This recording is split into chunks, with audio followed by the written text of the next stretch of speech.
12 dreams for the Red Queen under crown of stone. 8 voracious beasts born from 8 restless nights. 4 nails piercing the flesh of the sinner. 1 prayer for the summoned, called by this song.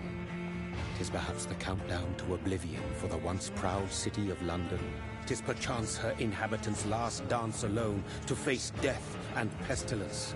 Confronted by the eerie and unknown, mortals became desperate for answers. A flock's flight makes for an omen, the falling of a star a dire presage. Turning to priests for interpretation when there was no reason to be found. When religion failed, men turned to science. I saw them build such vain cities, crafting machines made for endless war. New questions flourished as old answers withered. What is darkness but lurking sun? What is wall but enslaved stone? What is glass but tortured sand? What is song but a call to arms? What is hate but jilted love? What is life but death pending?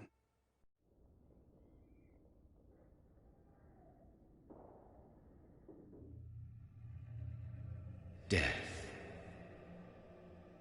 Since the apple was plucked from the sacred tree,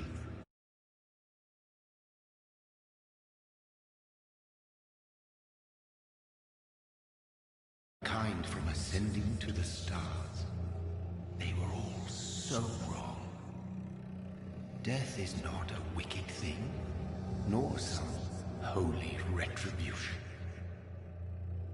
A true punishment would be to never know its sweet kiss. Awaken from the harshness and be born once more.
Thirsty. So thirsty.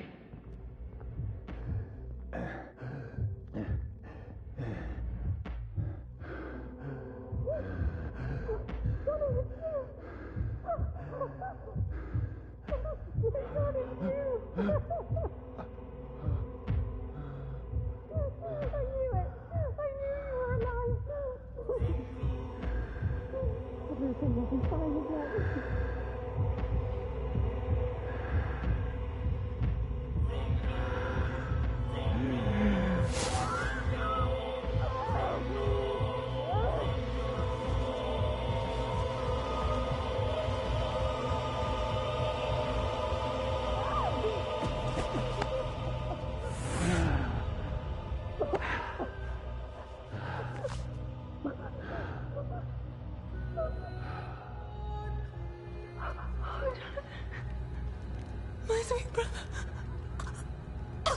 What have you done? Mary! Oh, no. Mary!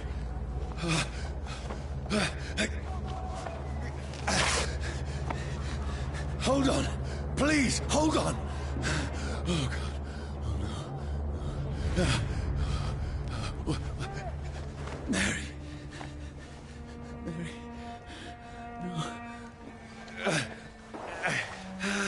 No. No.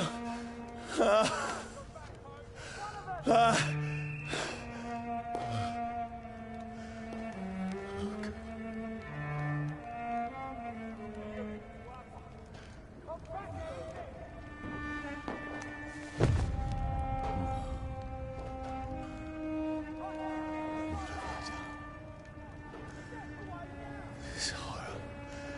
It's a nightmare.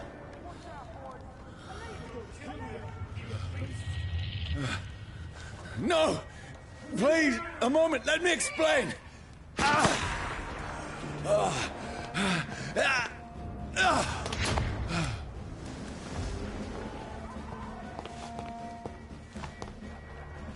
These patrols are after me. They're lively! It's on to No! us! No! Don't shoot! This is a nightmare. I need to get out of here. This can't be happening. Over there! One of those birds, one of them! No! Please, stop! I mean you no harm. Right!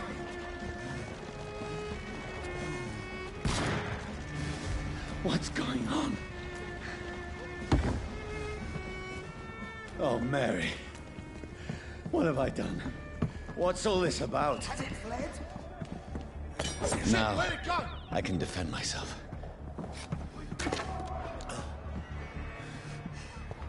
Tricky bastards!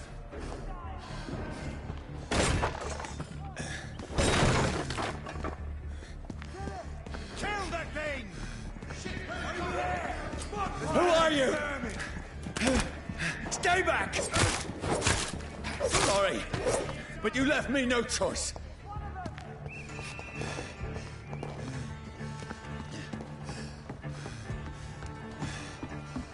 Who are you? Stupid beast!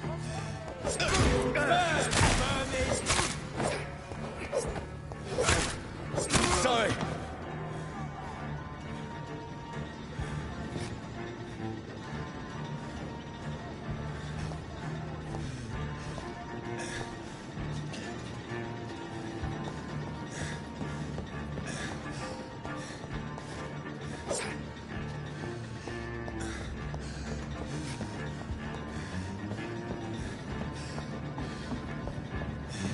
Stupid beast! No, please, stop!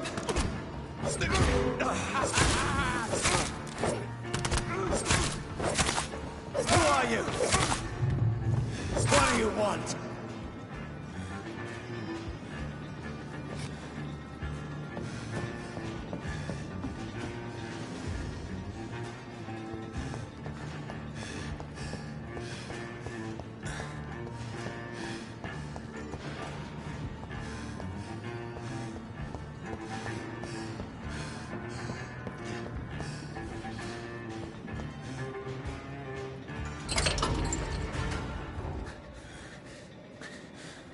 I mean you no harm. I need help. Die, you fucking leech! Please, listen to me. I can't make any sense of this. Shut up, beast! Who are you? What is this all about? What in God's... That'll do the rest of the job. Just leave me.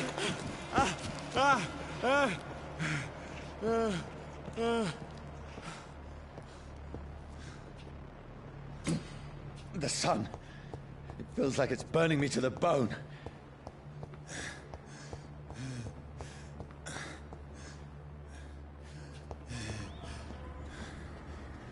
I need to find somewhere to hide.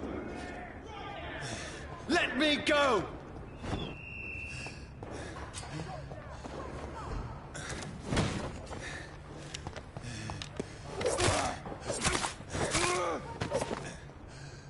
I need to find shelter.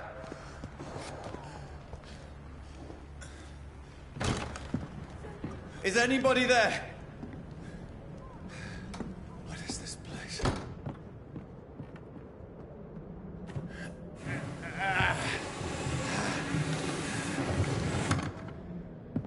The place seems abandoned. I should be safe enough here.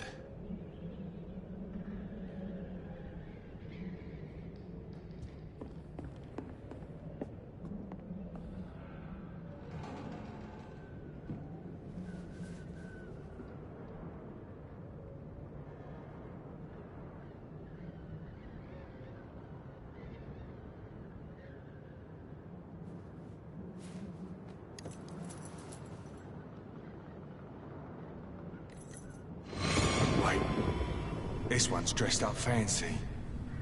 Let's run through his pockets. Picking the dead's pockets? Are you serious? I've still a rent to pay. He's got no more responsibilities. What's this? Gold watch. Beautiful it is. We fancy it and share the takings. I suppose we are undertakers. Now, give him an Eve.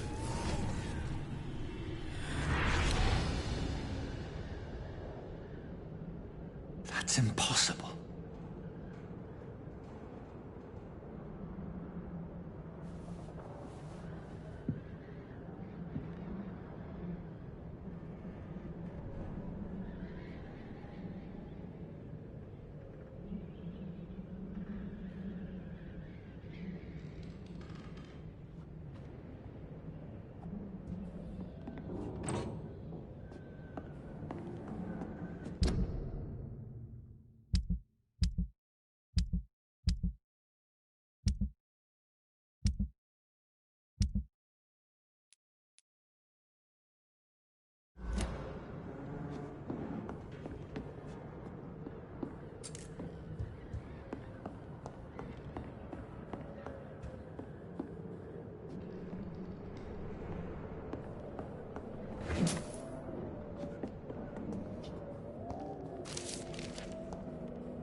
Mary! Mary! Mary, I'm sorry. Whoever did this to us, I will find them.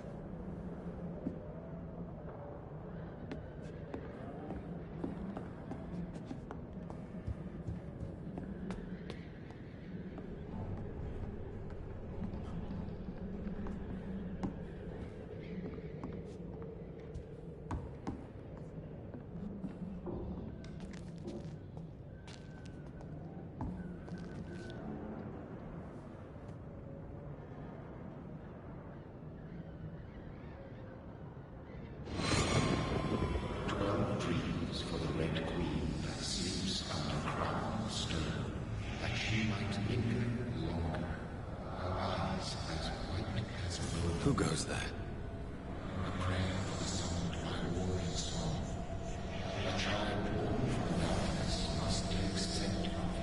Who's there?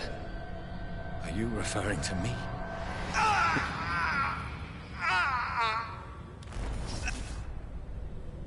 No! No!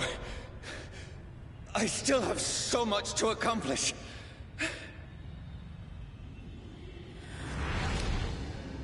I still have so much left that needs doing.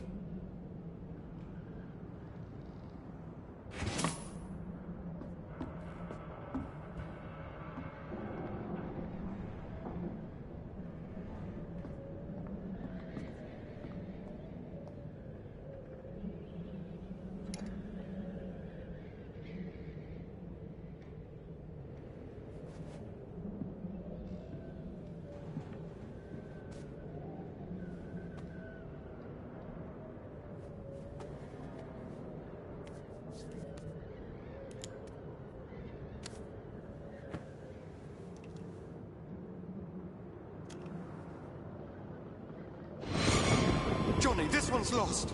We need to leave. And now! No! There's time. I can save him. That's the enemy coming! The orders are to evacuate the hospital! Done. He'll live. And now what? We fight. Killing is a hell of a lot easier than healing.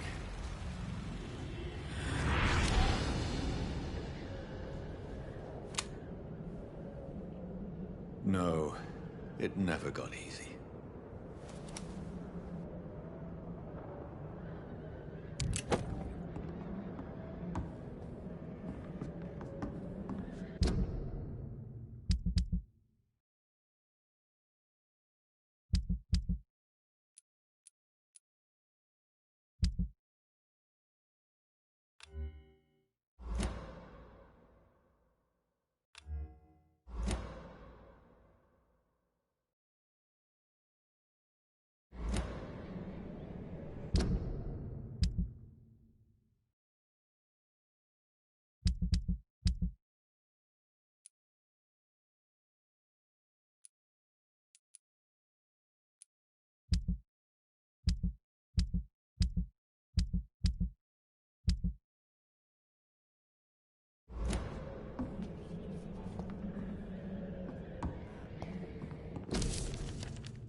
This makes no sense. None of it.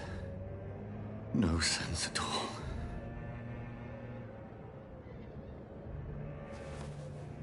It's a nightmare. That's it.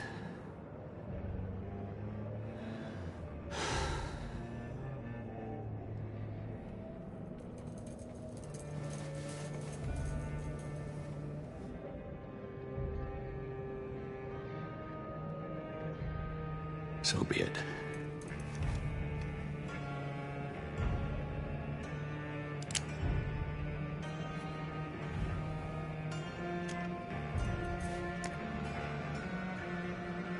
Rational thinking only.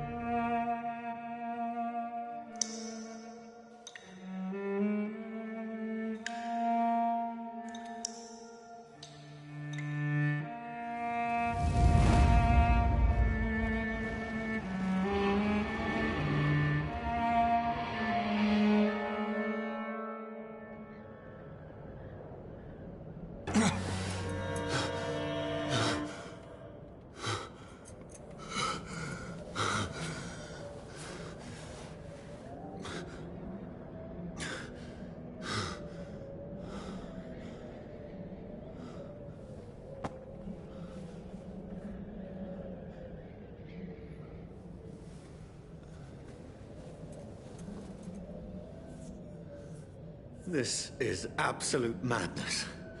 I've lost touch with the real. Madness it is. As mad as the moon.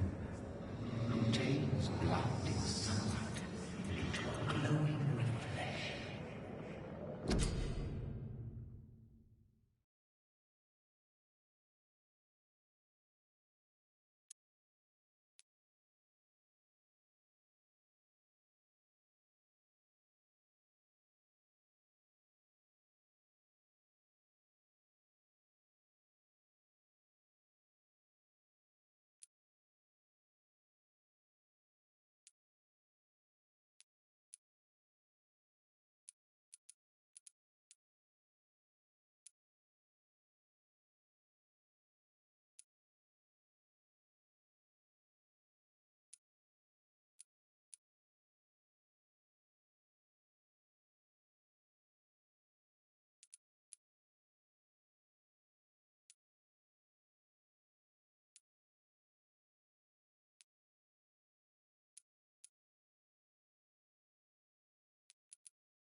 That voice in my head.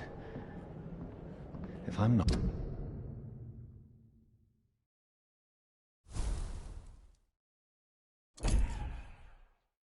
mad, then it must belong to the one who made me what I am. I must find him to understand what I have become.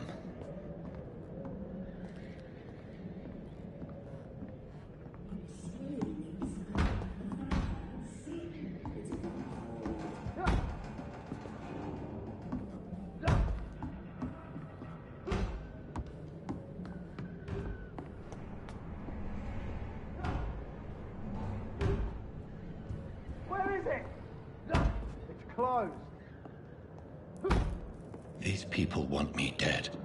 I need to leave now.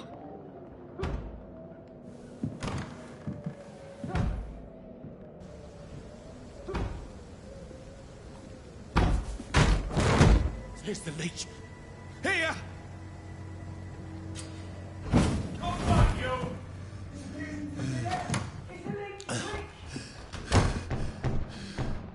My head's spinning. Oi! Come out, you coward! Clever fucking beasts. I cannot enter.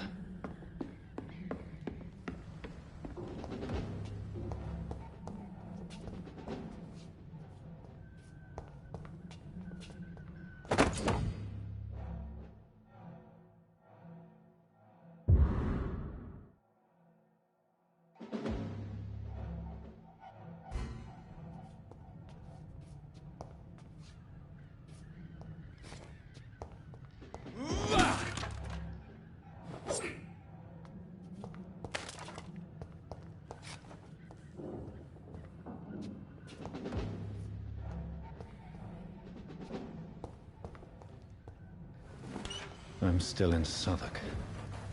I must reach the West End. Go back home.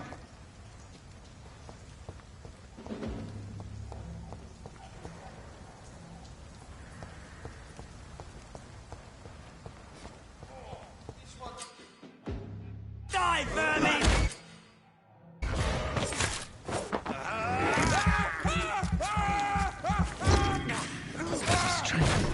A strength I never knew I had. Not been bitten.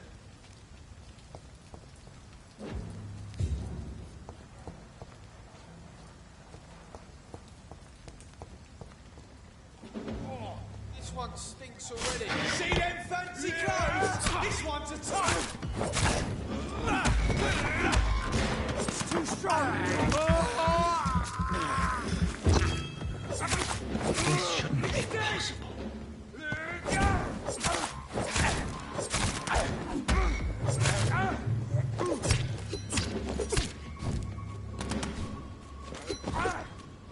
Every sinew, every fiber of my being is afire. I feel like a child learning the limits of my body.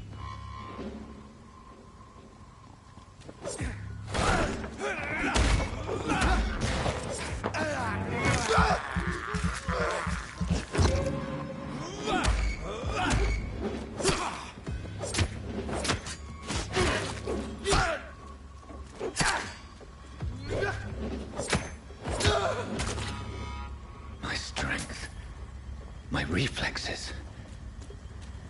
I'm not human anymore.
My poor sister.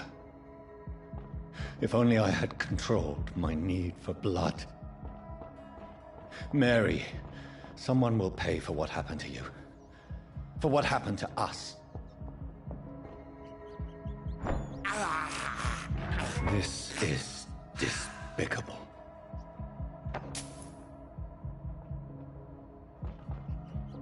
It's locked.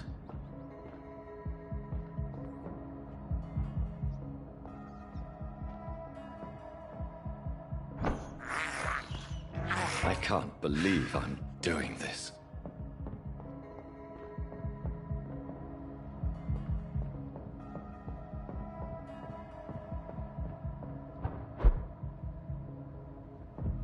The dizziness from the jump.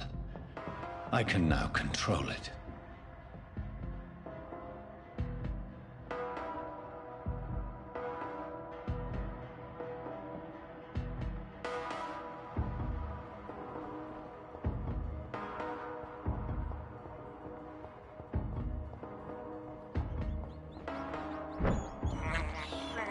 This is despicable.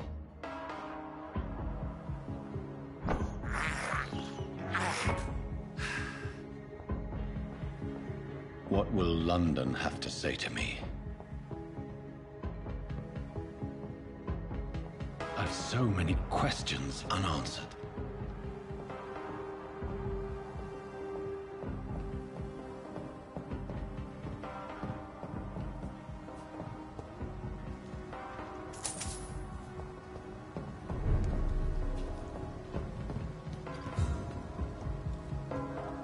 Another corpse.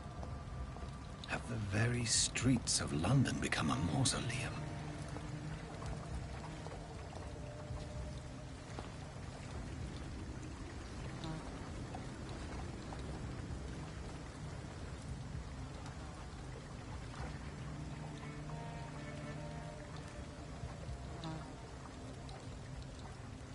The man has been drained of all blood, but I can still smell the scent of it.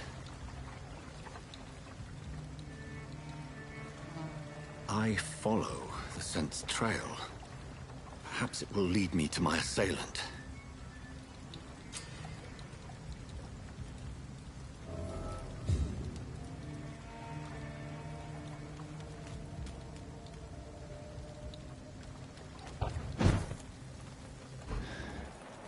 Fresh blood. The smell is so strong.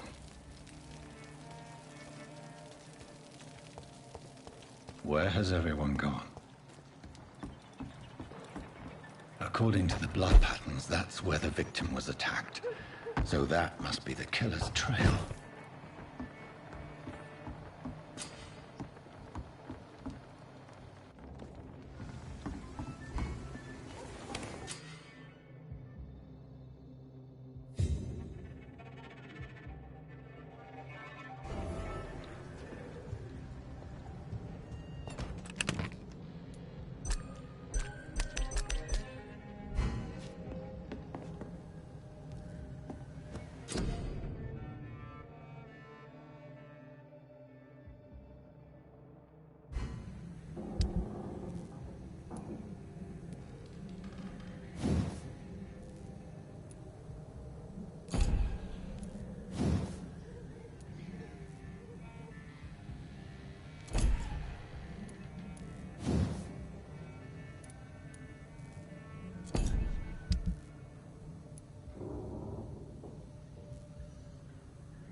At last, a little life.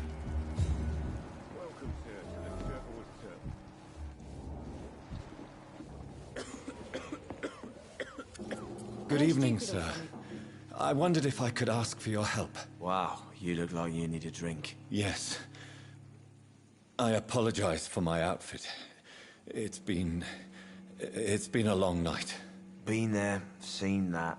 Don't worry, things can only get worse.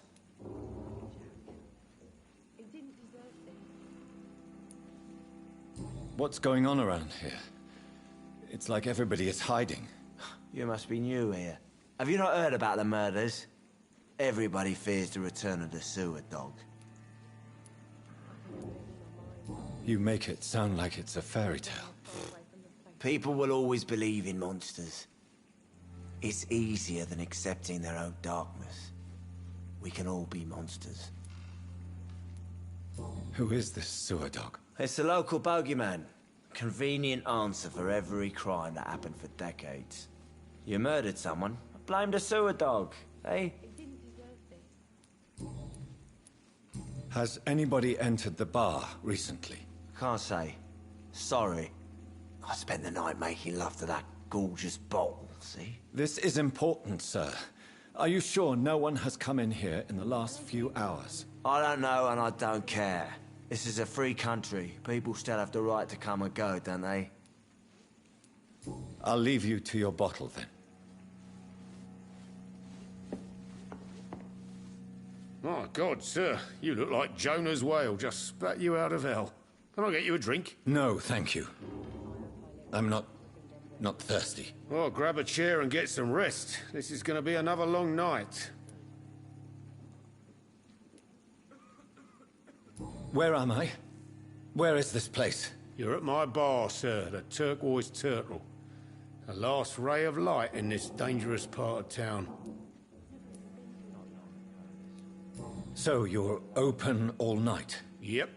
Figured people might need a place to rest in these dark times. Aren't you scared? Scared of what? All the bad shit happens out on the foggy streets. And I never go outside.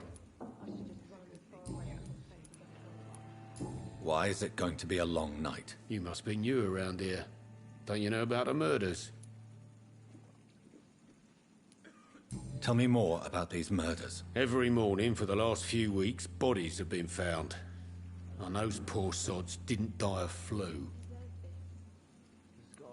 Do the police have any leads on a suspect? Even before the outbreak, coppers never came round here. We're on our own. People die in these parts all the time, and no one cares. I'm looking for someone who might have passed through here recently. Wondered if you might help. It's been quiet tonight. The only other person I've seen went straight up to his room. Thought it was kind of rude, actually. You mean he's still here? Well, yeah. He paid for the entire week. Who is this man? What does he look like? Well, like a gentleman, I guess. Well-dressed, quite polite. A professor or something fancy like that. Always writing, reading notes. How long has he been here? He rented the room a few days ago and didn't say when he'd leave. I need to meet this man. I have questions. Just climb the stairs and knock on the first door. I heard him open his window, so I guess he's still awake. And, Yes? no funny business, you hear me? This is a respectable establishment.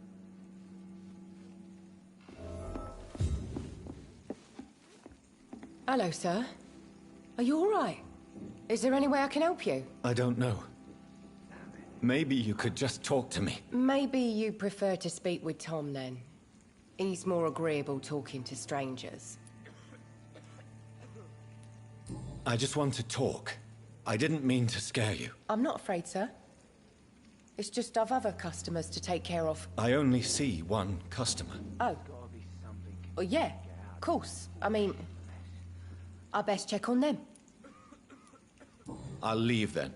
Thank you.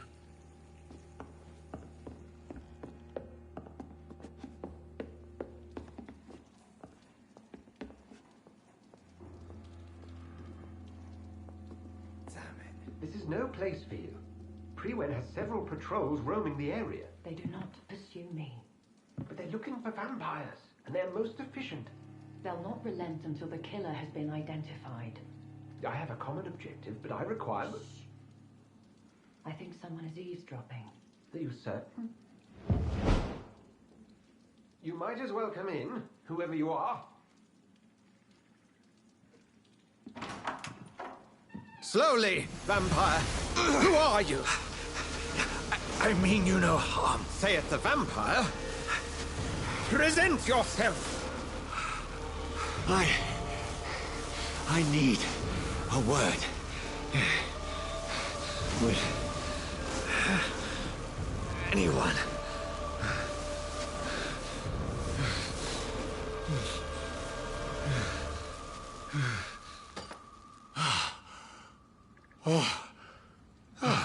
Well, that's something I can do for you.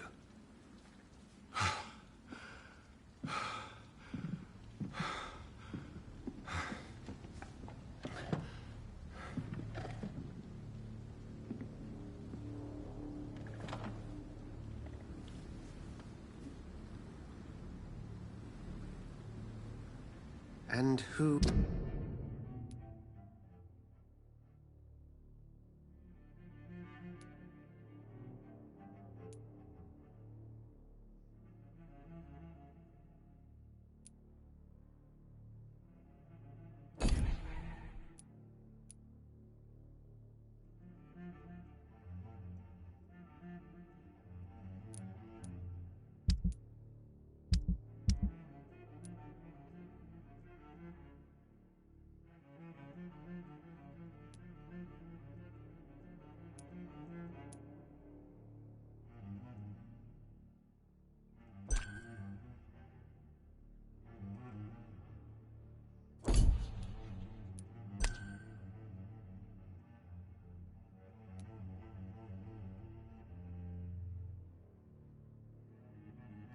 might you be? I'm not sure that I know anymore. Might I at least learn the reason of your presence? That's none of your concern. Sir, you have entered my room in the middle of the night, pale as a corpse and shaking like a tree. So please, indulge me. Someone is molesting people. In fact, killing them. Biting them. The calling card of a vampire. Like you. I've been hunted down in the streets and attacked. I'm a victim here, too. I believe you. Then if you are not a vampire, who or what are you? Dr. Edgar Swansea of the Brotherhood of St. Paul. I'm performing an independent investigation here in an attempt to understand precisely what is going on.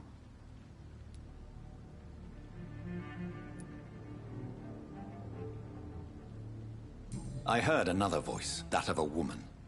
Who were you talking to? Ridiculous. I've no idea what you're talking about. Something tells me not to trust you. Then the feeling is mutual. What have you uncovered concerning the murders? It started a few nights ago. Rumors of violent murders. The docks have always been, shall we say, somewhat unsavory. But this is different. How different? A vampire is at work here. Famished. Reckless. It must be brought to ground, and quickly. And what exactly is this Brotherhood? Sir, if the name is not familiar to you, then we shall discuss it another time. Then help me find the culprit. I may. If you'll first tell me why you opened this door. I followed a trail. The scent of blood from a recent victim. It led me here. You thought I was your aggressor. That explains a great deal. We are both chasing the same shadow.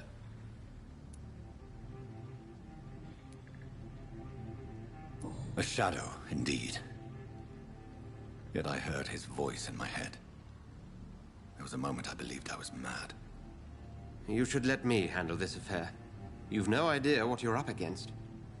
No. I will find the monster. He is mine. How will you do any better than I?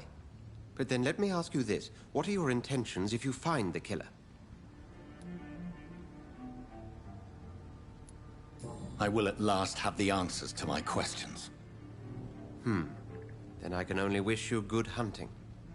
And pray we shall meet again.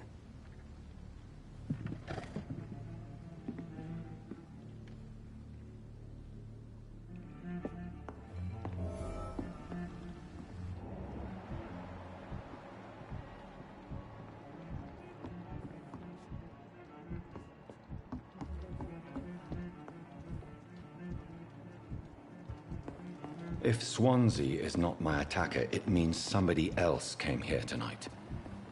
Someone must know something. There's gotta be something can be done to get out of this bullshit mess. No. Hello, sir. May I disturb you again? And you're still ugly as sin.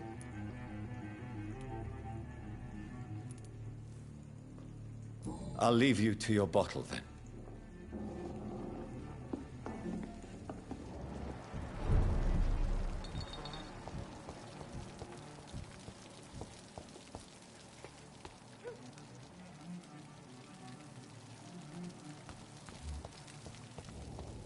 I will get to the bottom of this intrigue. What's been done to me, to this city.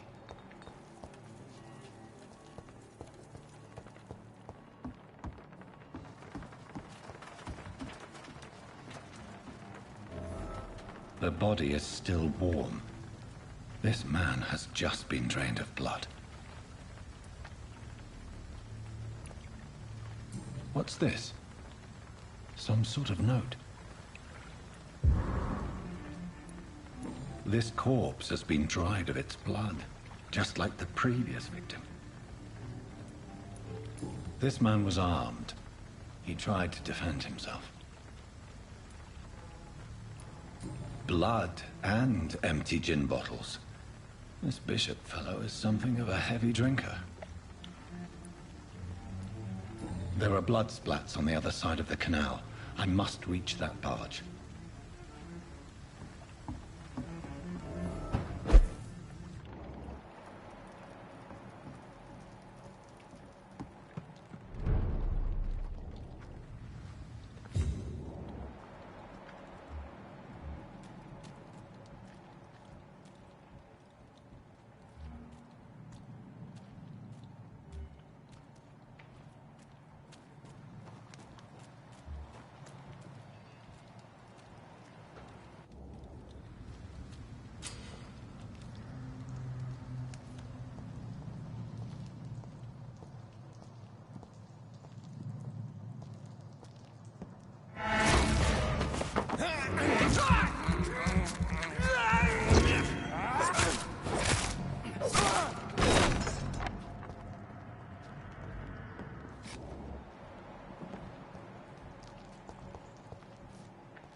Ammunition crate. Good. I may need a lot of bullets. I feel like I'm back on the front line again.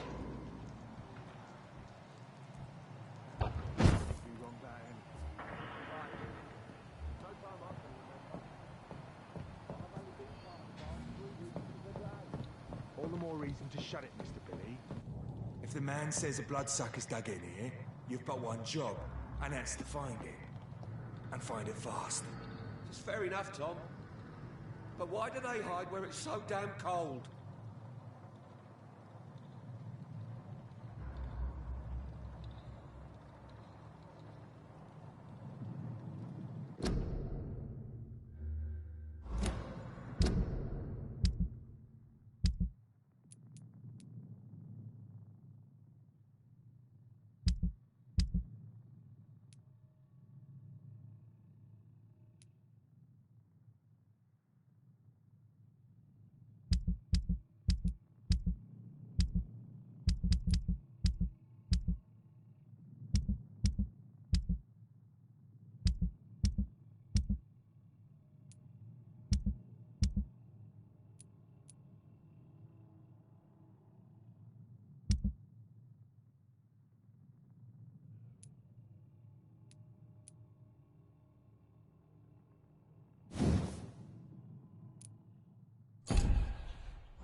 There's safer places to be than here.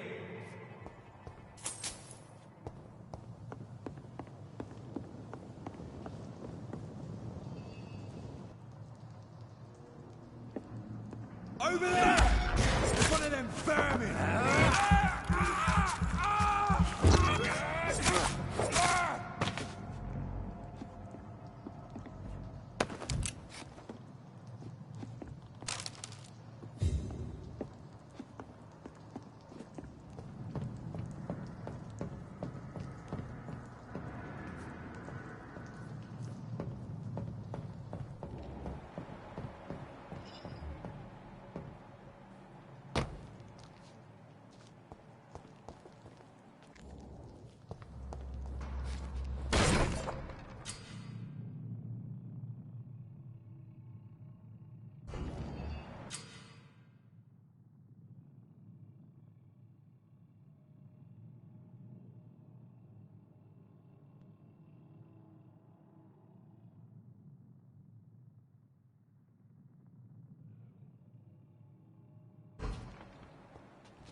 Crush the knees, boys!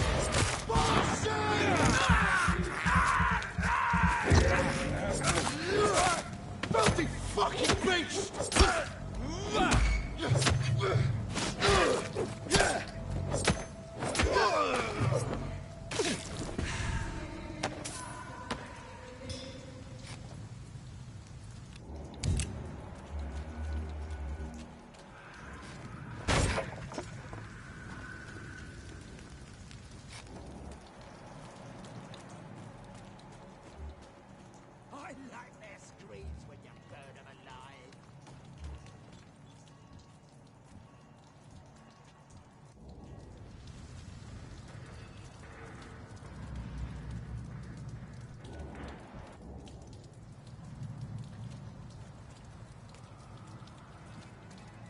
Stop! Right now! Over there! There's one of them birds! Watch out for them teeth!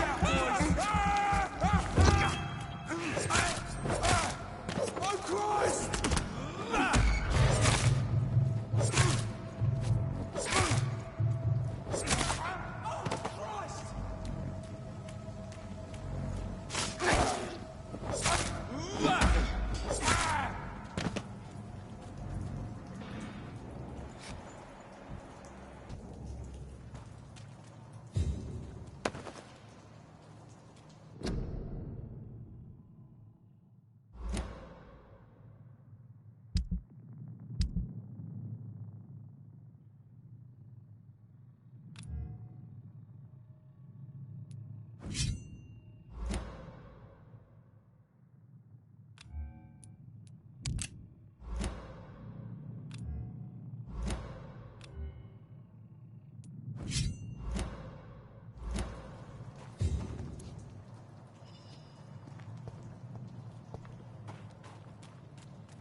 Speak English, do ya? Oi!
Welcome to the stream.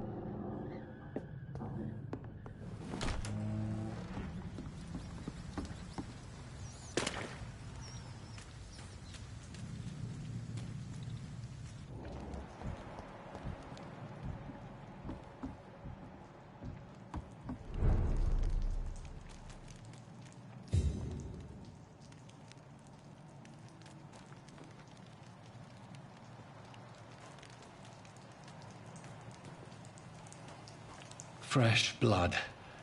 The whole building reeks of it. The scent is so strong it makes me dizzy.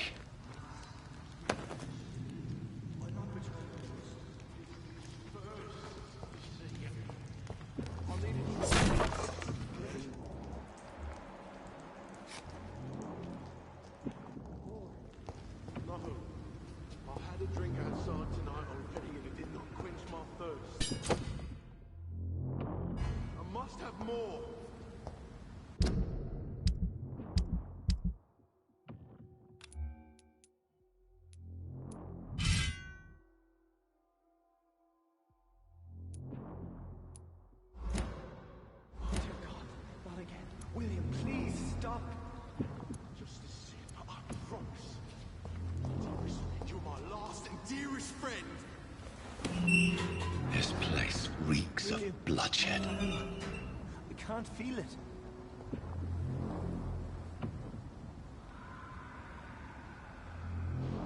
Will, please, let go of me. This creature is bedeviled. I must put it down.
William was an honorable man.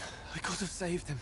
Mr. Hampton, are you in there? I knew him well, another lost soul, a kindred spirit. Sir, listen to the sound of my voice. I'm a doctor. You're suffering from shock.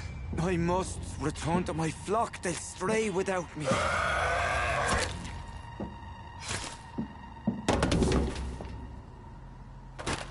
Remember, certain skulls are every bit as resistant as we are. Who are you? What do you mean by skull? You truly are a newborn. I should have realized. Wait. You are the woman from the bar. Are you like me? Can you help me? I believe, sir, I already have.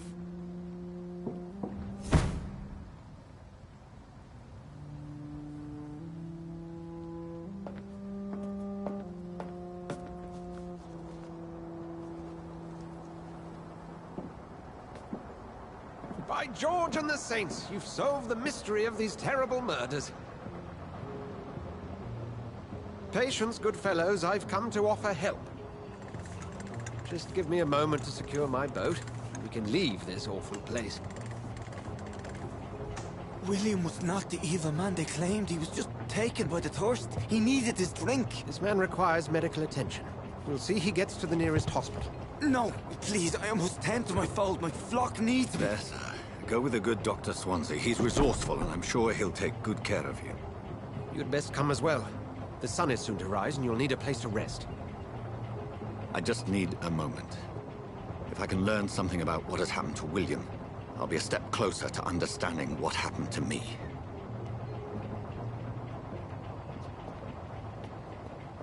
This poor creature can't be my maker. Could it be some subspecies of vampire? I must find a place to analyze the blood.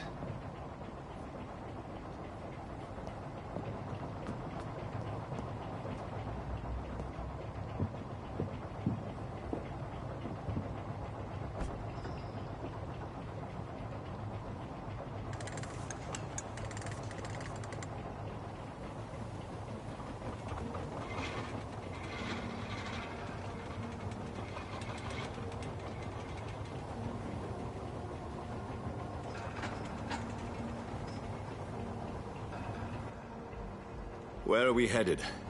We're on our way to the Pembroke Hospital. It's just across the canal. They'll have a bed for poor Mr. Hampton. William was... What manner of creature was he? Predator, prey, villain, and victim. Who can say? The important thing is that he's been stopped. Duly noted. And the woman? What... Who is she? What woman? Oh, don't play me for a fool. You used me to locate that skull. You must know who she is. And I thought you a gentleman. You shouldn't talk about a lady behind her back, but I will tell you she values her privacy. Were London as peaceful as she appears from the middle of the canal? If only that were the reality of the situation. To be honest, I've always tried to avoid this part of town. Pembroke Hospital is the last bastion between the rest of London and the epidemic. The flu has decimated the East End and the war still rages.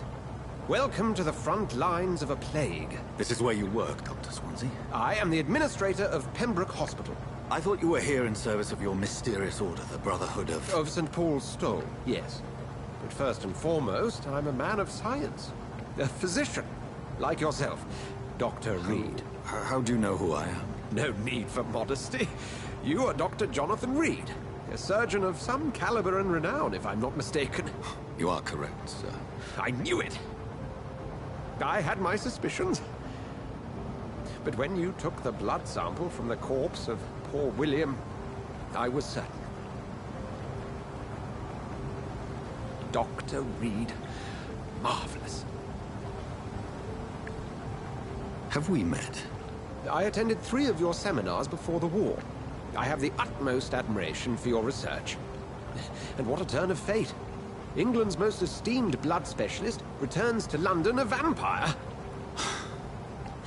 That word, again, from a so-called man of science. I understand. Traditionally, the role of science is to refute myth, but when myth walks among us, the Brotherhood of St. Paul has dedicated its purpose to their study. There's so much for you to learn. Of that, you are right. Well, then let me be blunt. Join my staff at Pembroke Hospital. As a physician. I suspect you'll not find a better post of employment to contemplate your predicament. This is sudden. I was returning home to see my sickly mother. But alas, that was before contracting this... affliction. Dr. Reed, take a moment to consider. The post would be for the night shift, providing a good explanation for your absence during daylight hours. You'll be adequately reimbursed, and have a place to hide. I even had the forethought to bring some clean clothes. So, what do you say? It seems I have little choice, but yours is a generous offer, so I thank you. Brilliant! Oh, Jonathan, this is one for the book, and the beginning of a beautiful friendship.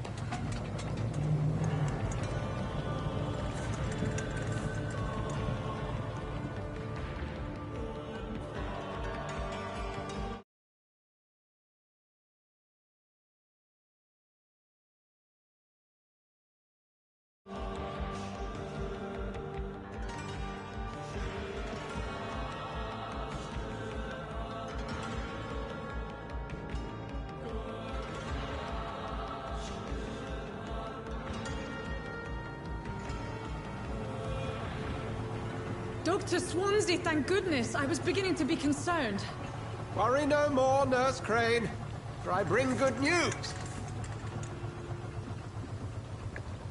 Oh, Doctor, what a night. We lost 2 more patients. Nurse Scow said she couldn't take it anymore and resigned. Yes, well, I'll make a new rota in the morning. In the meantime, find a good bed for Mr. Hampton. Be sure to pay attention to his needs. Of course, Doctor. Oh, and Dorothy? Yes, Doctor? Dr. Reed here has just returned from the front. He served King Country and will be joining us here at Pembroke. We're very lucky to have gained a surgeon of his talent, and one so experienced in blood transfusions. That is good news indeed, Doctor. Oh, yes.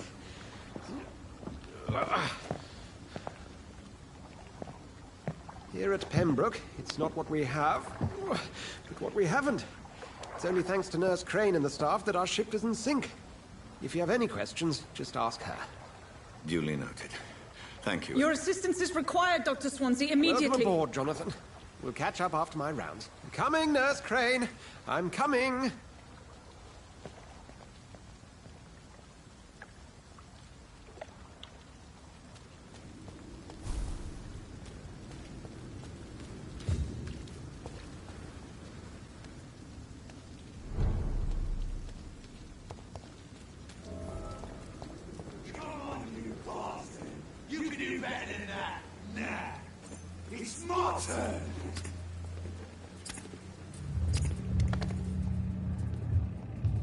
Rotten or pristine, each heart contains the sweat of life. Drink at this river, try it all.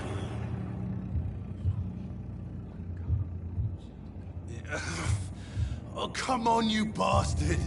I won't bite. Sir, please. You've lost too much blood. Calm yourself. You think I didn't notice? Stop your staring and get me to an hospital, you arse! Insulting a good Samaritan. Not exactly the way to get rescued. All right, sorry. I am in pain here. My guts are spilling out onto the street and you're yabbering on. Yes. That's a very nasty wound you've got there. Take my word, I am a doctor. Dr. Jonathan Reed. Name's Clay Cox. I'd appreciate you helping me to a better place, Doc. Follow me, Mr. Cox. Let me assist you to that better place.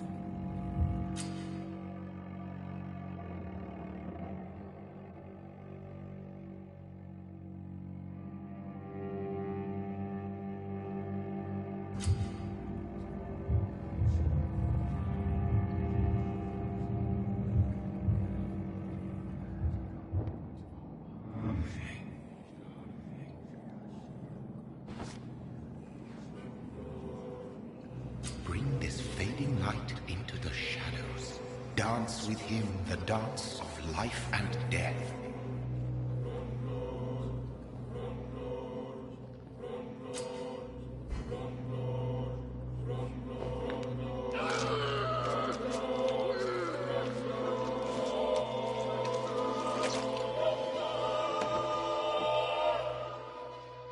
In the back, you bastard!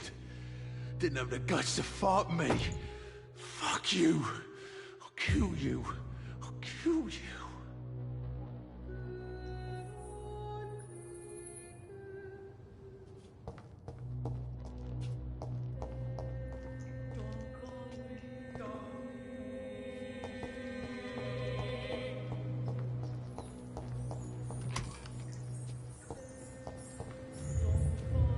To taste a life, to embrace its most intimate secrets.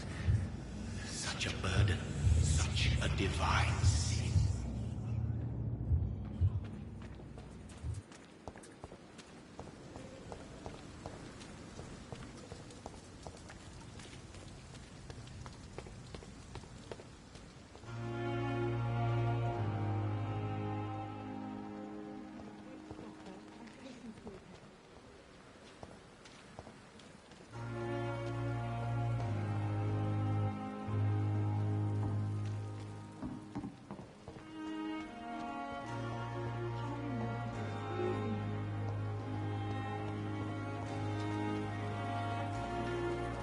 Doctor, where have you been? I've little time to play hide and seek with new staff members, no matter how illustrious they may be. I apologize, nurse. I needed some time to myself. This has been the longest and strangest night of my life. You delivered poor Mr. Hampton from a terrible fate. The means to that end should be of little concern, Doctor. Thank you, nurse. What can I do for you? Dr. Swansea insisted we provide you a quiet office. You'll find it on the second floor with your name on the door. Thank you. Nurse Crane, isn't it? Yes, Dorothy Crane. Welcome to Pembroke Hospital, Dr. Reed. Your office has been prepared. I would like to ask a few questions first.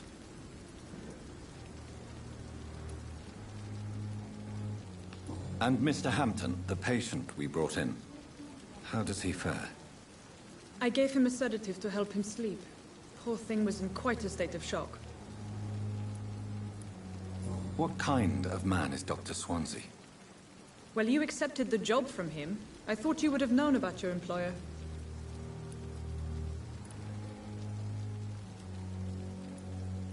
It's right to assume Dr. Swansea knows far more about me than I do about him. You'll get to know him soon enough, and better than me.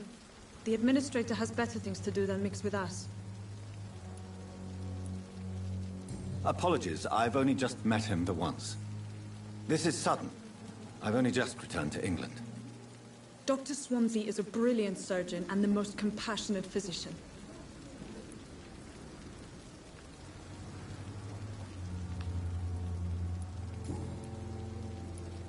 If you could point me in the direction of my room again, nurse. Second floor of the hospital, left after the stairs. It's the last vacant office at the end of the corridor.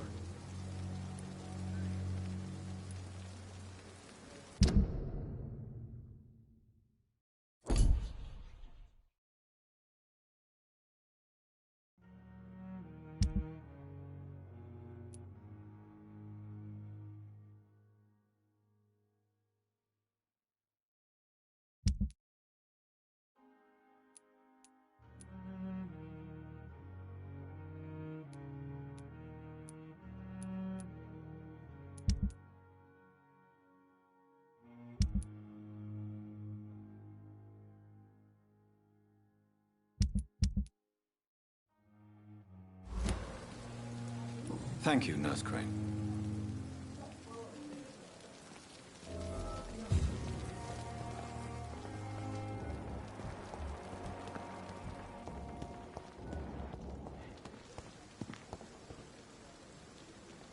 Good evening, sir. I'm Dr. Jonathan Reed. I'm new here. I've already heard about you, Dr. Reed. I'm Milton Hooks, the ambulance driver for this shithole of a hospital. That's quite a blunt introduction, Mr. Hooks. You can call me Milton. I like to speak my mind, Dr. Reed. Perk of the job. Don't judge me, and I won't judge you. I'm not sure I understand what you're talking about. Well, I'm no doctor, but I'm pretty sure a gun can't be used as a surgical instrument. You have a keen eye. I learned to shoot during the war, and have carried one ever since. Old habits die hard. No need to explain, Dr. Reed. And if you ever need a better gun, remember, I may have something for you. I'd like to see your goods. Wise choice, Dr. Reed. A reliable gun is what everybody needs these days.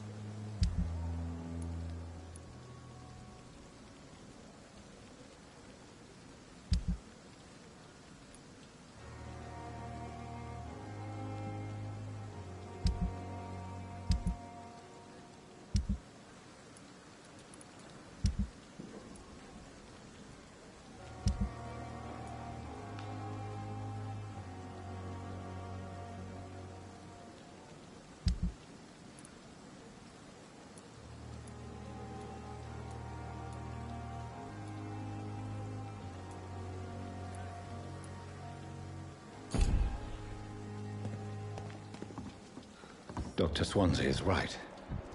This place seems perfect to conduct my research.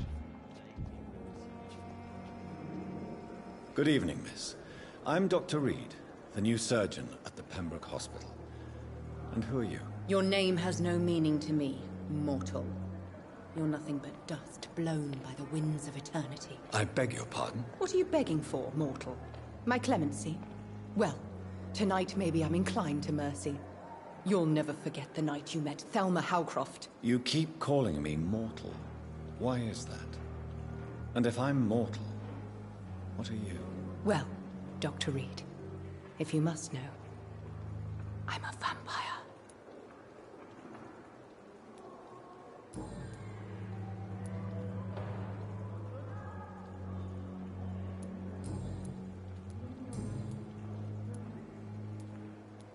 And why do you believe you're a vampire? I don't need to believe anything. It is what I am.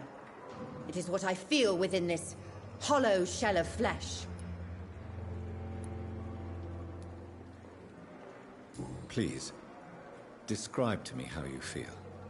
What is it like to be a vampire? I can hear my body crumble from the inside as my flesh cracks and fades.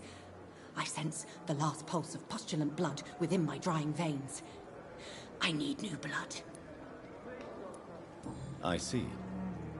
Have you ever heard of Cotard syndrome, Miss Howcroft? Never. It's a mental illness discovered by a French neurologist named Jules Cotard. The affected patients are delusional. They believe that they are putrefying, that they are dead, a ghost or a ghoul, or in your case, a vampire. Delusional.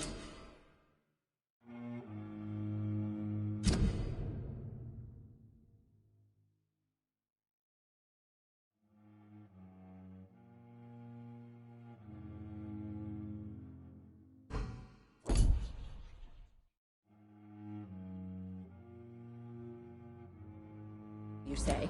Oh, sad and petty mortal. You can't even begin to understand the concept of immortality. And you think it is I who am delusional.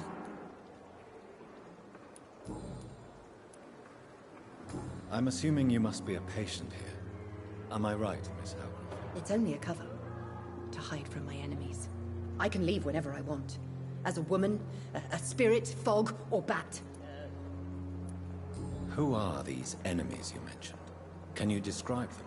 I cannot say for sure. But I sense their eyes on me from nearby. I feel them watching me every time I visit the garden near the morgue. The staff here are not your enemy.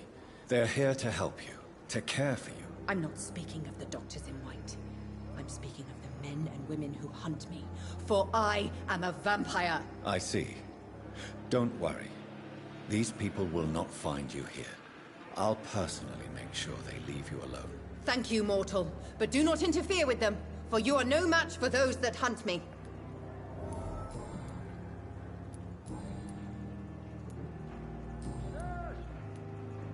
Who are you really, Miss Howcroft? I mean, apart from being a vampire. Is that not enough for you, puny mortal? What do you require? Proof of my powers? I'm curious to know who you were before becoming a vampire. It was such a long time ago, I don't remember. Centuries of unholy life can have strange effects on one's minds, you see?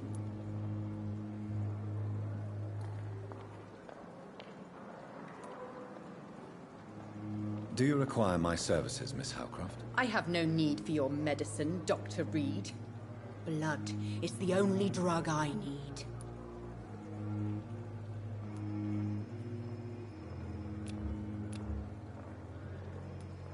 I'll leave you, Mistress of the Dark, to your nocturnal activities.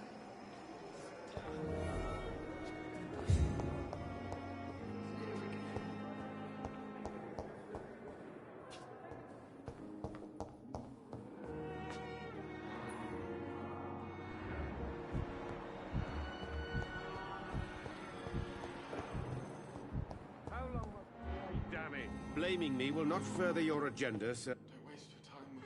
Good evening, Doctor. I believe we're going to be working together. Dr. Reed.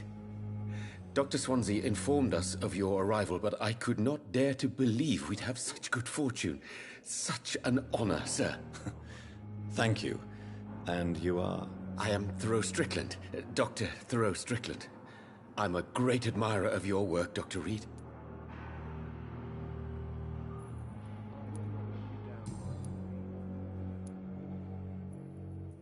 Please, could you tell me something about yourself? I'm a great admirer of your work concerning blood transfusion, Dr. Reed.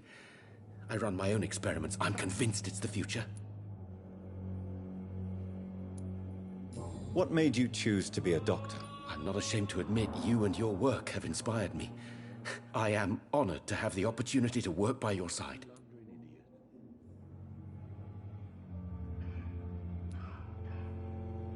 It's always a pleasure to share scientific and medical knowledge with someone eager to learn. I'll be glad to help you if I can. This epidemic may be the century's most terrible disaster, but I'm convinced that we, as doctors, are the only ones able to defeat it. I based my technique on my mentor's research. He helped me perfect my method. What is yours? I'd rather not talk about it. For now, it's just theories and first approach. My process is purely experimental and unsuccessful. As long as you're cautious and methodical, you may remain empty-handed, but you won't fail. You're not the first one to warn me, but I am convinced knowledge is the main weapon against the ravages of this epidemic. What can you tell me about the Pembroke? Well, it has always been an honor to work with Dr. Swansea. But with your arrival, I can't think of a better opportunity to learn about blood transfusion. You seem quite optimistic.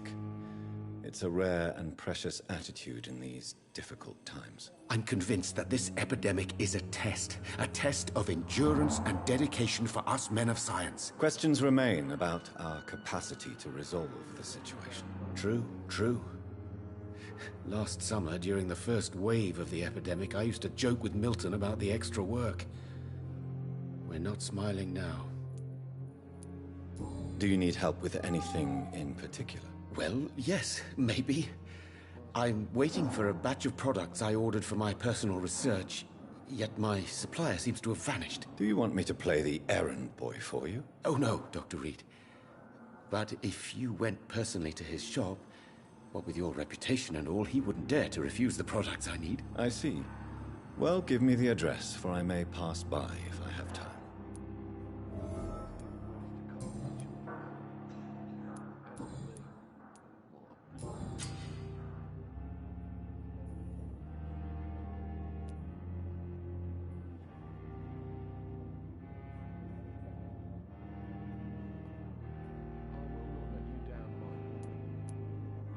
Tell me more about your willingness to experiment with new medical techniques. Harvey Fiddick is a patient suffering from a severe injury that could cripple him if not treated correctly.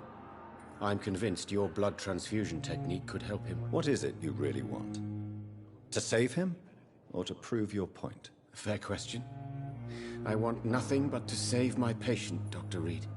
Especially since I know Mr. Fiddick's story.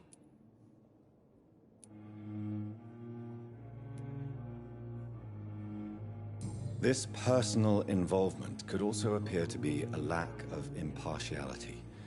You must know that a good surgeon must remain neutral. I agree. But that does not excuse Dr. Ackroyd's behavior. A man who did not even take time to converse with his patient. Do you think keeping his distance was a mistake? All I know is that I'm taking care of human beings with desires, hopes, and fears. Not some biological machine comprised of blood, bones, and flesh. Tell me Mr. Fiddick's story. Our first diagnosis was compromised because Mr. Fiddick lied to us about the real origin of his injury. He first claimed it was an accident. But why would he hide such crucial information from us? Because he is a proud father, ashamed of putting his children at risk because of his own negligence.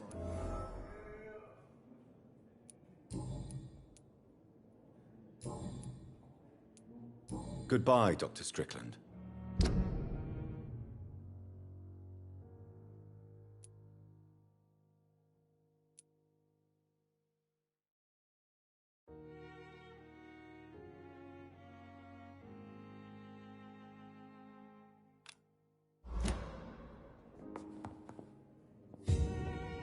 Good evening, sir. I'm Dr. Reed. May I help you? I don't know if a third opinion is needed. Your colleagues are already arguing about my condition. I see. Would you mind telling me more about your situation? I'm Harvey Fiddick. All I want is to get me bloody arm fixed properly. Is there anything else that's bothering you? Can I help in any way? I'm all right. Considering the state of this place, I should consider myself lucky, I guess.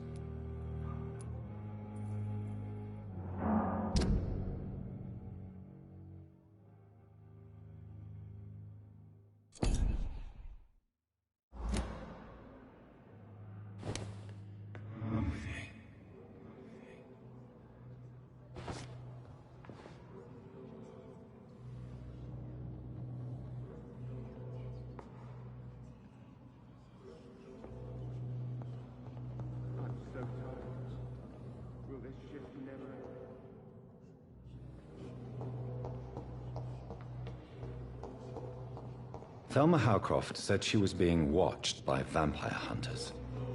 Where are they hiding? I should investigate.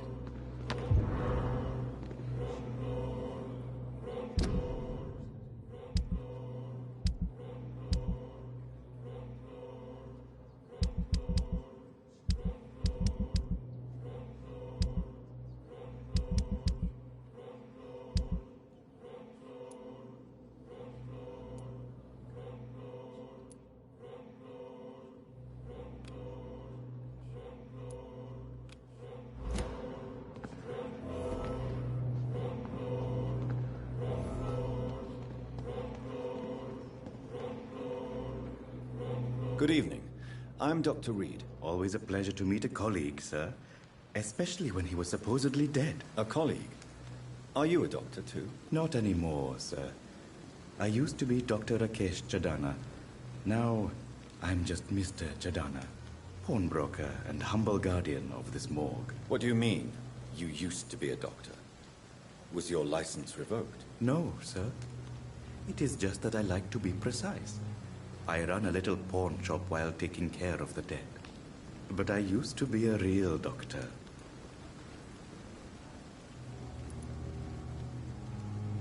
Please show me what you have to sell. Of course. It's just trinkets and curios, really. But I'm sure they can be useful.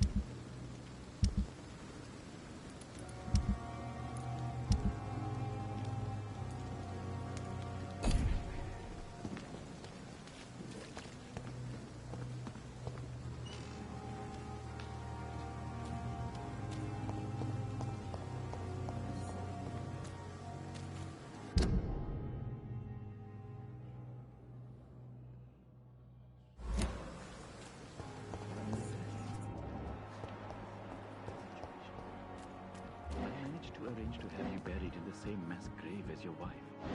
I hope that might help. It's locked, all right.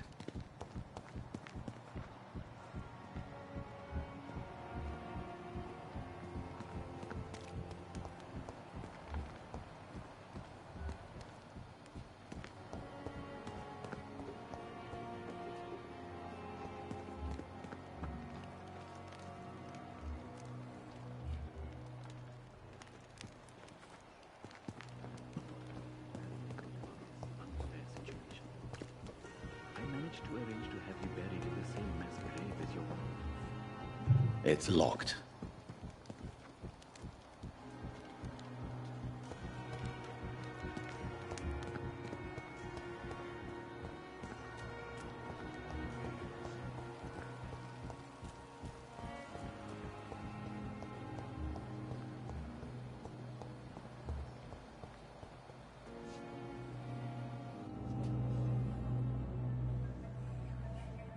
You don't mind if I search your pockets, do you, sir?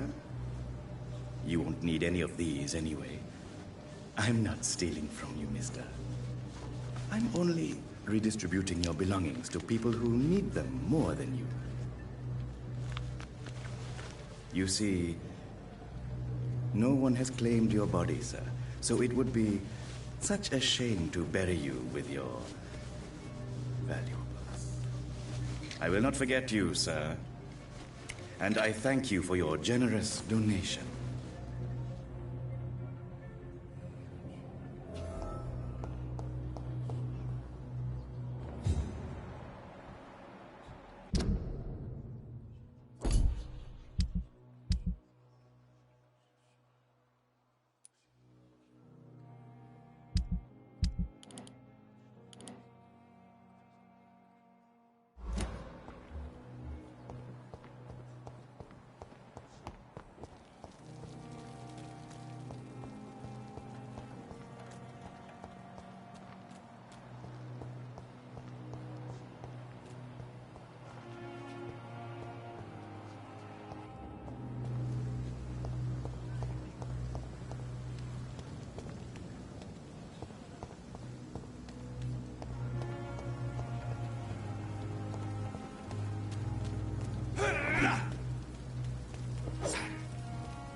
Good evening, Dr. Reed.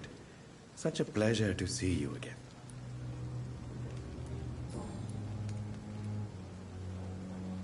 Are you afraid or uneasy being surrounded by so many corpses? Why should I?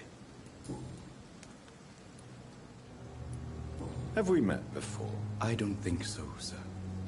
Why? When we first talked, you said you were glad to meet me since I was reported dead. Funny story, sir. Your sister came here a few nights ago. You were missing, and she was looking for your body. She must be very relieved now.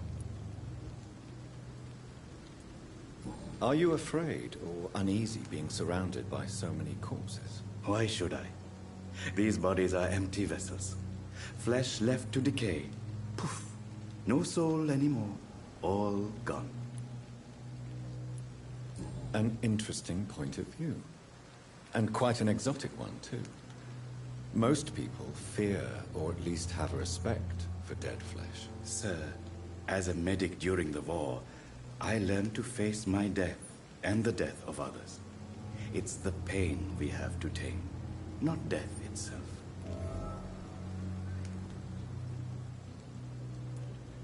How did you get this job? After I left the army, I worked as an undertaker down by the docks.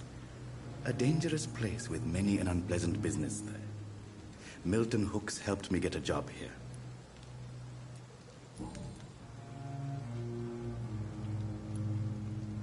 Do you work here alone? Yes, very easy work, sir. All I have to do is watch a few bodies. The situation was very different when the main morgue was still open. Why do you have to watch these bodies? Because these poor fellows have no names. We keep them in case someone comes looking for the missing. Sadly, very rarely happens. Why close the hospital's main morgue? It was for sanitary reasons after the beginning of the epidemic. Cadavers had to be moved to the nearest mass grave.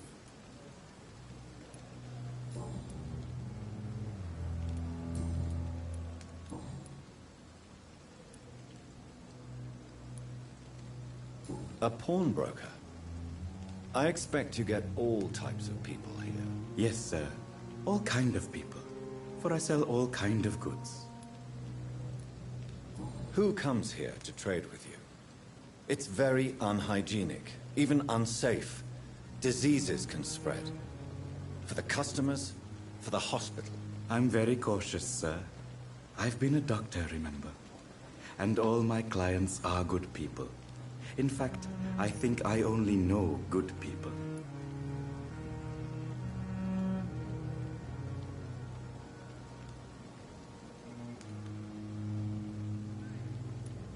What kind of goods? With the quarantine, it's not always easy to buy things. So I trade, I exchange. Some people sell, some others buy. I like to help. Since you're not afraid of dying, do you believe in life after death, Rakesh? No. I believe we must do all the good we can while alive. For our time is short, and the obstacles are endless. Do you think you would enjoy immortality as a concept? I don't think so. Don't mistake me. I love life, and I'd like to live a long life. But everything has to decay, sir. Even goodwill. Do you really believe goodwill cannot last? As I said, sir, everything decays. If I was to never die, goodness, I would be bored or worse. And I like to be helpful, sir. Quite depressing, wouldn't you say? Yes, but the good news is we'll all die before losing our humanity, sir. So you're ready to die? No, I am not. I don't fear death, for I won't see it. What troubles me is the pain my death will inflict to those I know. You're a wise man, Mr. Chidana. No, Dr. Reed. I am a foolish man. But I like to think otherwise. How dare you steal from the dead, Rakesh? Is that what your pawnbrokers is really about? These people are dead, sir. What they possessed could be useful for the living. And I'm sure they would agree if they could speak.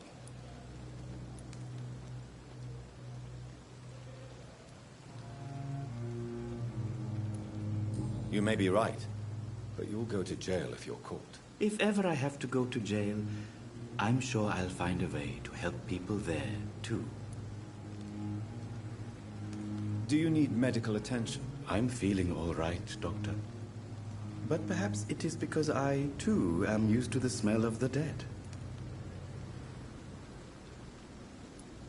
Goodbye, Mr. Chidana.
Stupid beast!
Good evening, Mr. Fiddick. Good evening, Dr. Reed. Any news about my operation?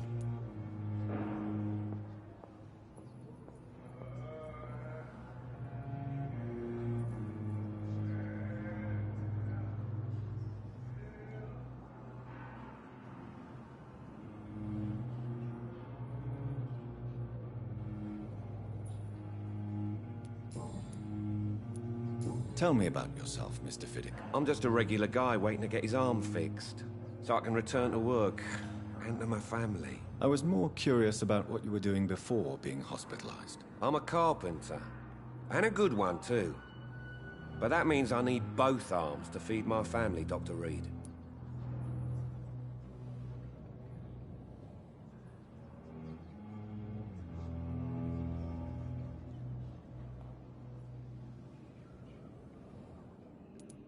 Are you satisfied with your treatment here? Well, it's clear that I've chosen a bad time to be injured. Forgive my bluntness, but you seem overwhelmed by cases of the flu. I won't lie to you about it. I'm afraid we are. Are you sure you don't want to operate yourself, Dr. Reed?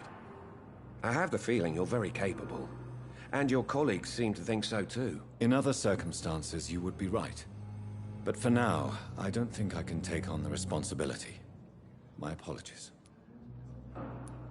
Tell me about the doctors who are arguing about your case. Strickland and Ackroyd. They both want the best for me, but there's a lot of pride there. Doctors are no different from carpenters, it seems. What do you mean? I often had professional arguments with rivals on a building site. Difference is, I disagreed about wooden nails, not flesh and bones.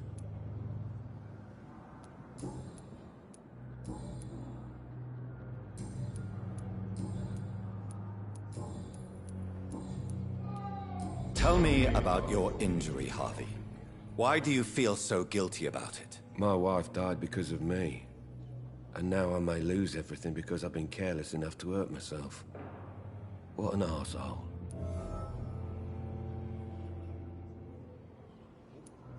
How could your job be responsible for your wife's death? I was working a double.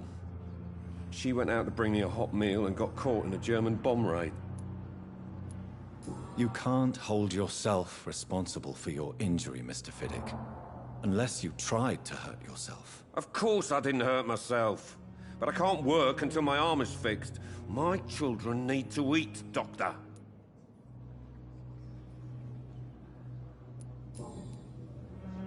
Is there anything else that's bothering you? Can I help in any way? I'm all right. Considering the state of this place, I should consider myself lucky, I guess. Goodbye for now, Mr. Fiddick. I'll see you later. My sweet girl. Reads me like a book.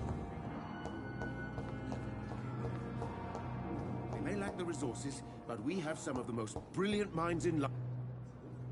Good evening, Dr. Strickland. And good evening to you, Dr. Reed. Can I be of any help? Goodbye, Dr. Strickland.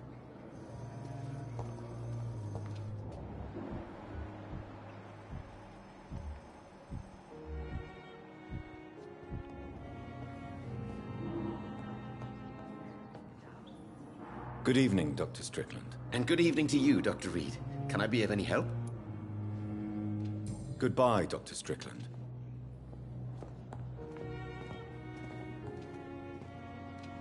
Good evening, sir. I'm Dr. Reed. I believe we're going to be colleagues. Reed? Yes, I've been informed about your arrival. I'm Waverly Ackroyd. Welcome aboard, I suppose. Does my arrival inconvenience you in some way, Dr. Ackroyd? Let us just say that I don't particularly share Dr. Swans's enthusiasm for hiring you. What we need here are reliable professionals, not overrated dabblers.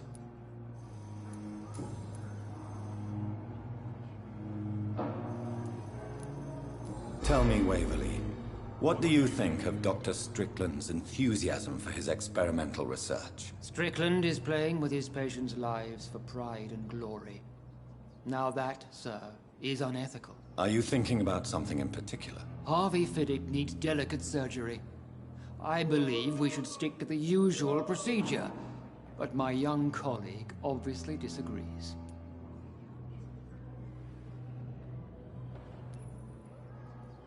Why do you wish to lead this surgery? I strongly believe that Mr. Fiddick should not be butchered to test an unproven procedure.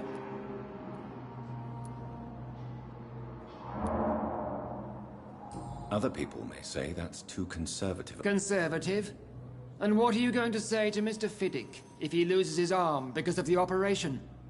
Because that's what's going to happen if the surgery is a failure. Do you need my assistance? Not at all. I'm sure that you are used to gaining people's trust with your impressive skills. Well, it will not be the case with me. Thank you for your time. We'll talk later.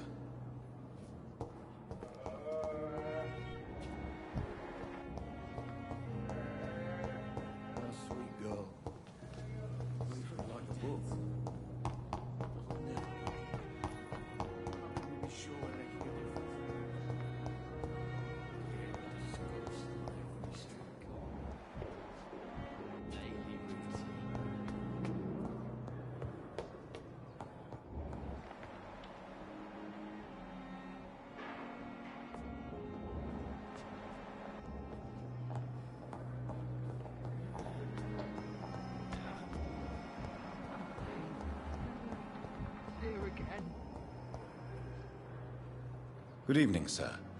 Can I help you? Unless you're here to fix my face. No.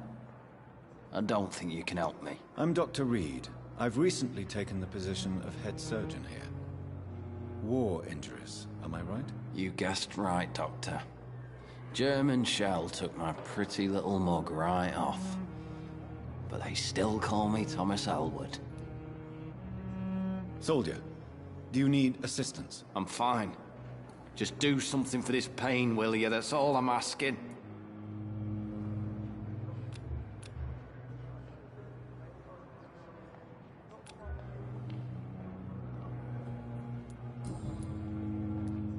How is your stay with us, Mr. Elwood? Oh, it's bliss.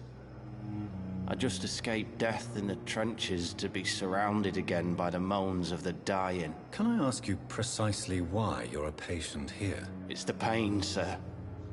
The drugs don't work. It just hurts under the scars, if you get my drift. Can I do anything for your pain? Nurses gave me a bunch of pills. No effect. Told you. It's like the flames are under my skin, burning away. Who is treating you? Is someone in particular looking after your case? Nobody since the old and tired doctor spoke to me. Started to think I was forgotten about. Wouldn't blame you. You don't seem worried by that. My face hurts so much more when I smile or cry. I've learned it's easier not to speak. But be assured I'm smiling inside.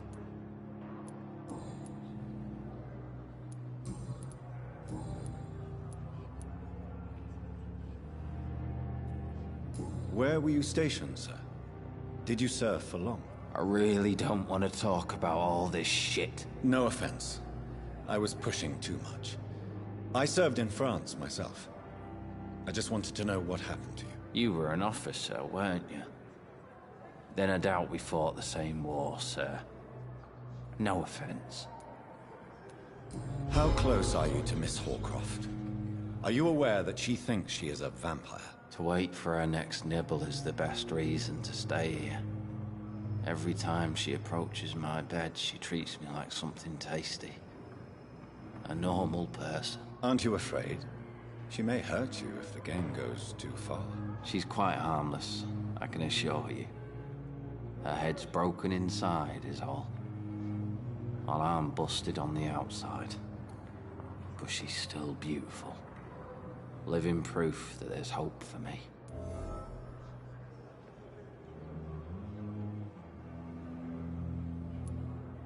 So do you let her bite you? You know that's not sanitary. And why not? She's only supping a few drops of me blood. And the pain, it's real for once. She could decide to bite less willing patients. Then it's another good reason for me to stay here, Doctor. You do realize she's mentally disturbed. It's called the Cotard syndrome. She truly believes she's a vampire. In her madness, she never refers to my scars. And frankly, if I could, I'd join her world. It seems much more fun than the real one.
This must be the place.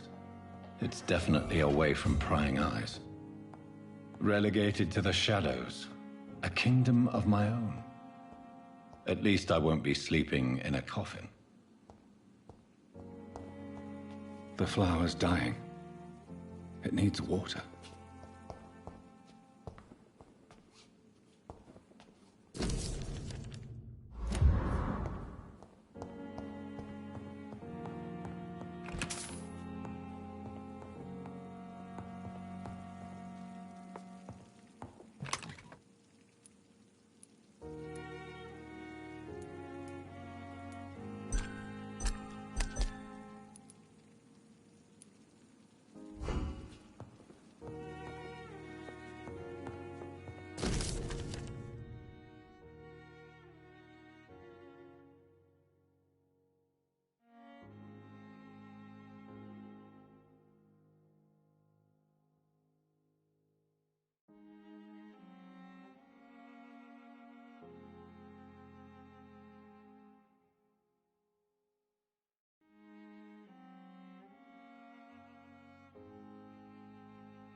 You are going to reveal all your secrets to me. Blood and soul.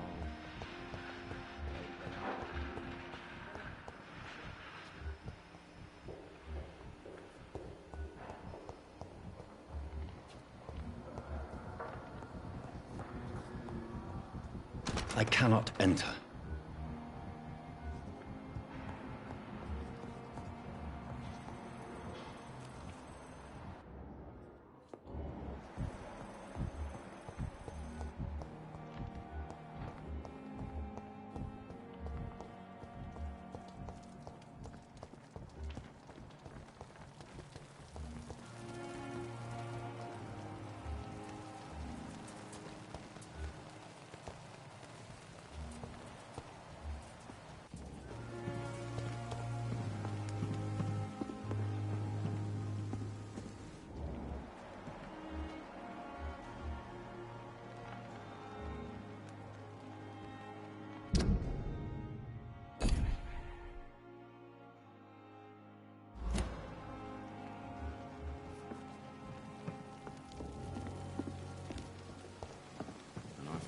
last time the epidemic was difficult.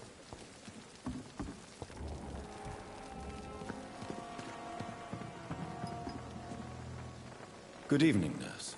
I'm Dr. Jonathan Reed, the new surgeon here at the Pembroke. Dr. Swansea has already told us about you, sir. I'm Nurse Gwyneth Brannigan. Welcome to the Pembroke Hospital. Did he really? It's a good thing I wasn't hoping to keep a low profile. All members of staff have already read about your new blood transfusion technique. Dr. Swansea made sure of that. I see. Well, I'm a little surprised, but I suppose I'll just have to deal with this unexpected notoriety. You must know, blood transfusions are Dr. Swansea's primary subject of research. He is convinced it is the future.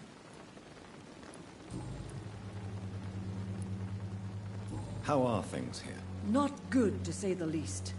We're struggling against an invisible enemy, more lethal than any bullet from a gun. It's hard, Doctor. An invisible enemy? Quite a poetic term for a disease, especially from a nurse. Sorry, Doctor. These last few weeks have been exhausting. We could all do with a good night's sleep.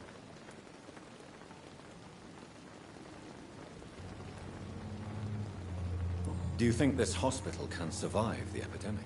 We are all volunteers here, and we're trying to hold fast, but how do we beat an invisible killer?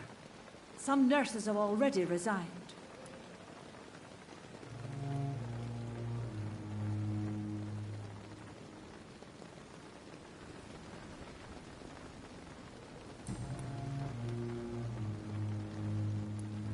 I'm not familiar with all the staff yet. Perhaps you could help me. Brilliant professionals, most of them. Dr. Swansea has a gift for recruiting talent. Most of them? Is there a problem I should know about, nurse? It would be inappropriate for me to speak ill of a colleague. Is there anyone that stands out? Well, I have never met someone as dedicated as Dr. Tippett. He should be a standard for us all here. If only he were younger. Why should his age be a problem? I guess it's fair to say he's always pushing himself to the limits.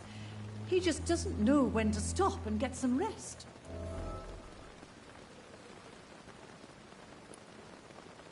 Nurse Brannigan, if you do know something, please tell me. Anything you say will be held in confidence. No. I may disagree with some conduct, but in the end, everybody is doing their best.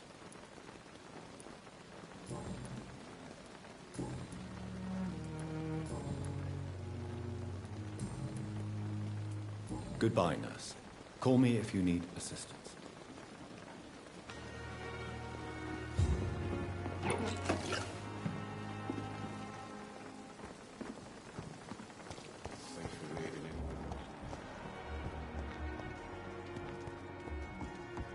the suffering continues. Good evening, nurse. Good evening, Doctor.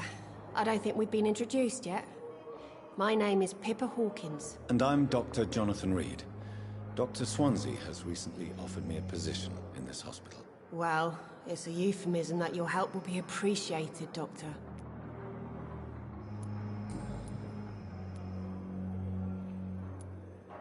How long have you been a nurse? Well, long enough to see that the epidemic is winning.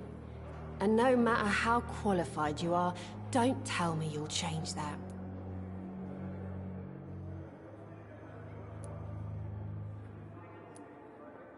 You'd be surprised what dedication can achieve, Nurse Hawkins. In medicine, sometimes we're just a test result away from a miracle. Sorry, Doctor.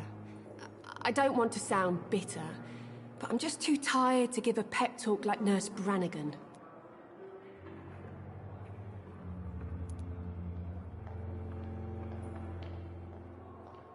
How is the Pembroke staff coping with the epidemic? Well, not well. Milton, the ambulance driver, is even more grumpy than usual, especially concerning doctors. Why is Milton grumpy on a daily basis? Is it just an act? Milton's not the kind of man who's bothered about a bad reputation, whether he deserved it or not. Why does Milton dislike doctors? I don't know. Just ask him. But be warned, Milton is not the chatty type. How would you describe the situation at the Pembroke Hospital? It's serious. The flu is wreaking havoc amongst the staff and patients. We are running out of everything. Nurse Hawkins, the Spanish flu won't last forever. Even the Black Plague didn't kill everyone. I wish I could believe you. But what if this epidemic was worse? What if in the end, nobody was spared? You must get a hold of yourself, nurse. Sorry, I'm exhausted. No one has any idea when this epidemic will be over.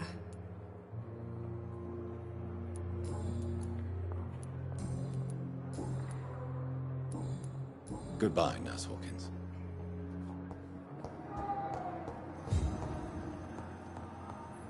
I will not let you down, my boy. But in the circumstances, I'm willing to give you the benefit of the doubt. Good evening, madam. Can I help you? It's my son who needs you, sir. I'm Dr. Jonathan Reed. How can I help your son? I'm Beatrice Goswick, mother of Mortimer Goswick. Could you check on him, please, Dr. Reed? I've heard much of your talents as a physician. What can you tell me about yourself, Mrs. Goswick? Not much to say. Just take care of my Mortimer and I'll cover all the expenses. That's all that matters. May I ask if you have an occupation, Mrs. Goswick? I'm a teacher by profession. I teach young women who are more ambitious about their futures than their families. Are you really that rich? Most of the patients here are of a more humble origin, if I may say so. Yes, thanks to my husband. May he rest in peace. I can cover any needed medical expenses. What do you think of your reception here? Any complaints? I have had the uttermost reservations about this hospital since we arrived. But we had no other choice, considering the state of emergency. Is there something in particular that's bothering you? Some of the staff were not especially welcoming. I suspect they're not accustomed to dealing with patients of such social standing. Tell me more about your arrival at the Pembroke Hospital. What gave you such a bad first impression? The ambulance driver was quite rude, for a start.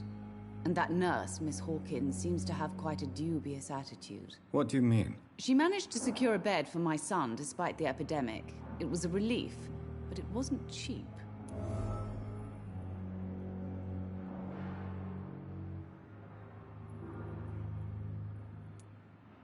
I share your concern, Mrs. Goswick. Be sure that I'll talk to the people involved. I don't expect compensation, Dr. Reed. But I'm aware such behavior would not be tolerated in other hospitals. She charged you for a bed? Yes, and I paid without question, considering the urgency of the situation.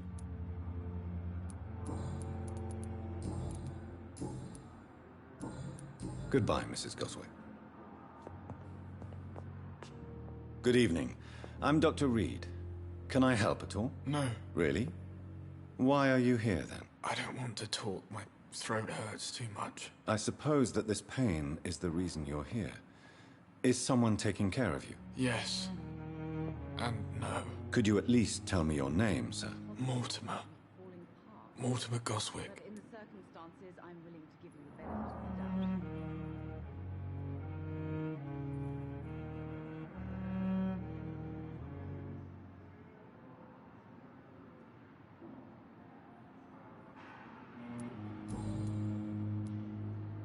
How painful is your throat, Mr. Goswick? So painful I'd rather not talk at all, Doctor. I'm sure you realize a doctor and his patient have to communicate, sir. Would it help if I gave you some paper and a pen? Not really. I see. Then maybe it's not just your throat that hurts, Mr. Goswick. Perhaps your sore throat is just the consequence of something more hurtful. Yes, maybe. But I don't want to talk or even write about it now. Why did your mother have you hospitalized here? She seems convinced this is a bad hospital. My mother just wants the best for me. She won't rest while I'm here. She'd go all the way to hell and back to help me.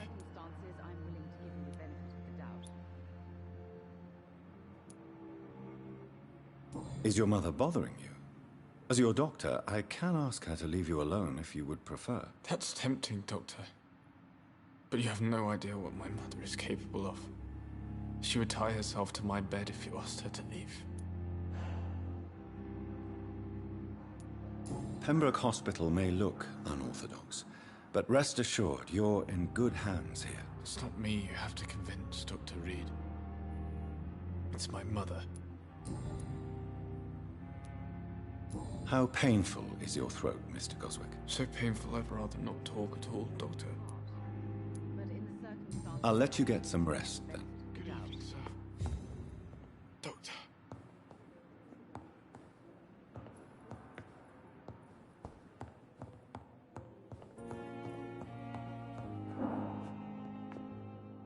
I'm quite busy right now, Dr. Reed.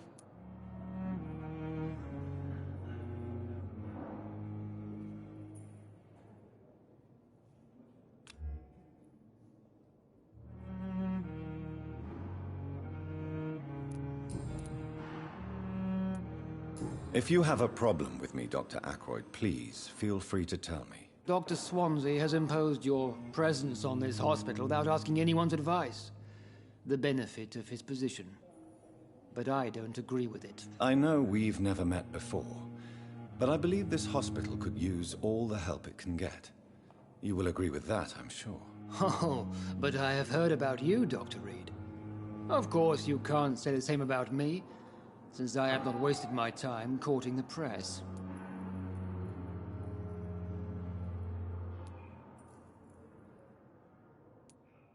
Aren't you too old for such jealousy? It really won't do you any good, you know. Don't be ridiculous, Dr. Reed. A simple glance is enough for me to know you have nothing for me to envy.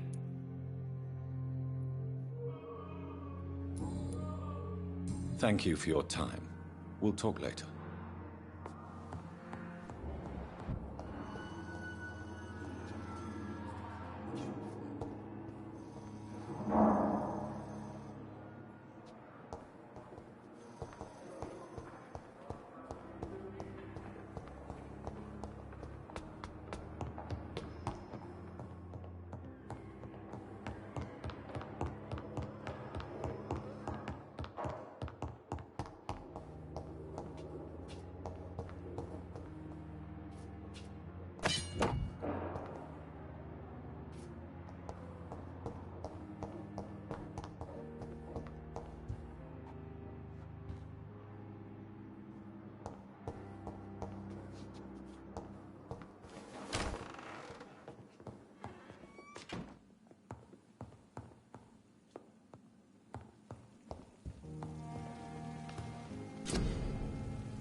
William Bishop's blood is much more unstable than human blood and shows extensive mutation.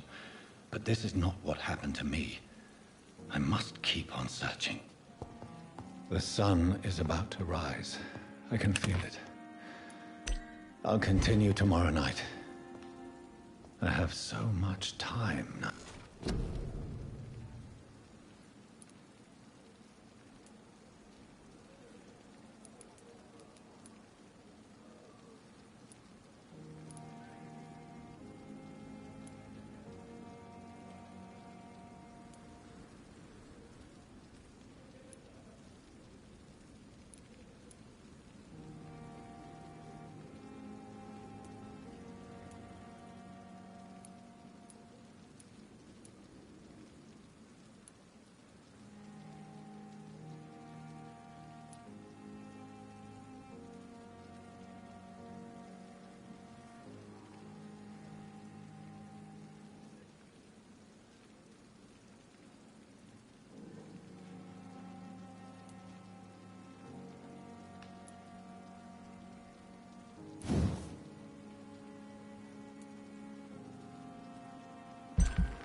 If I'm to stay until my research is complete, I'd better learn to hide my true nature from the mortals.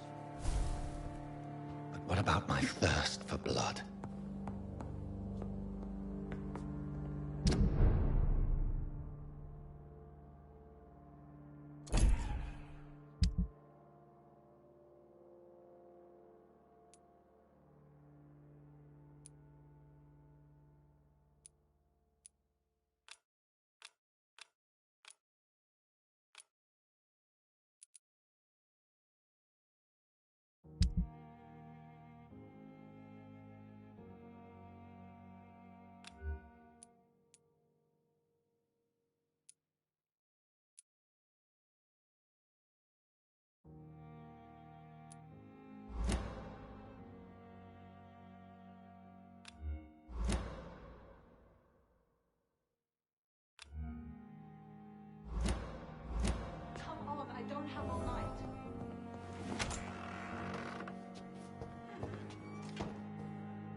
Yes, Nurse Crane? How can I help you?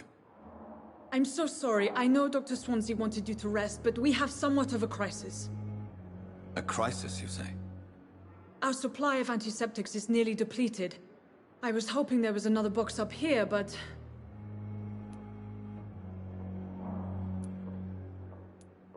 What type of hospital are you running? No antiseptics? You have been away too long, Doctor.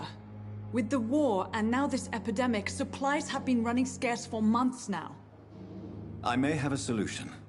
In France, during the war, drugs shortage was a daily problem, and we had to use our wits to overcome the shortages. However do you mean? If combined correctly, certain household chemical products can be used in a pinch instead. Now, where's the hospital storeroom? The storeroom? Fat chance. This is the Pembroke, and space is luxury we don't have. Everything used to be stored in the old morgue. Perhaps I should look there first. Where is this morgue? It's the large building behind the hospital. You'll need to go in the back door because it's been sealed off for sanitary reasons. Take this key. It opens a small back entrance at the end of a narrow street. The abandoned morgue behind the hospital. A small door at the end of a narrow street. On my way then. Thank you, nurse.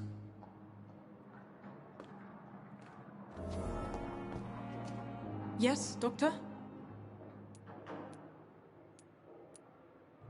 Why then do you always work the nights? Don't you ever sleep? At the Pembroke, we're always hands on deck. Lack of sleep and the medical profession always ends in disaster. I've witnessed many a colleague succumb to stimulants to fight exhaustion. Drugs were as deadly as bullets in the trenches. London's trenches start here at Pembroke Hospital. We are on the front line, make no mistake. Your dedication to the Pembroke does you credit, Nurse Crane, but when do you sleep? We staff get our sleep when we can, Doctor. Nursing is a vocation, not the labor of a journeyman. Please, could you point me in the direction of the morgue again? It's the large boarded-up building behind the hospital. You can't miss it. The key I gave you will open the small back door to it. Exactly how bad is the supply situation here at Pembroke? It really depends. Dr. Swansea deftly works his society contacts for monies, but with the quarantine, well, we're in God's hands. That's all for now, Nurse Crane, thank you.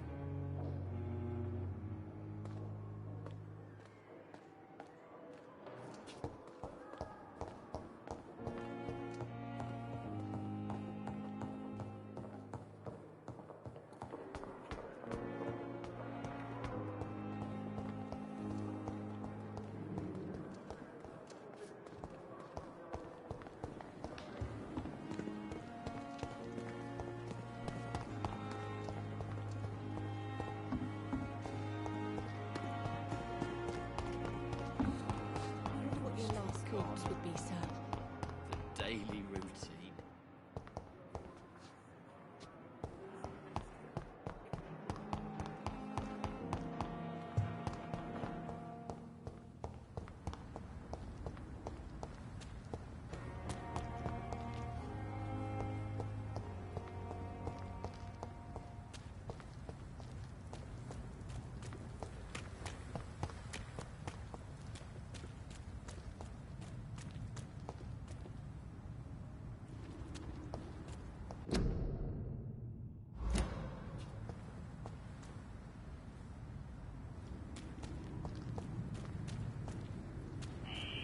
Scowl voices in the garden. I should investigate. If they were to find somebody.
It's locked, all right.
It's locked.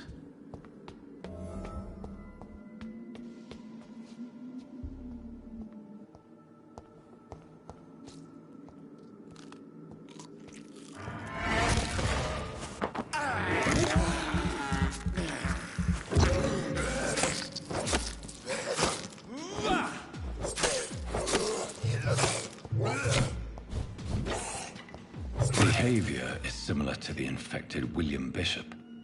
Must be the same strain. This sickness moves faster than influenza.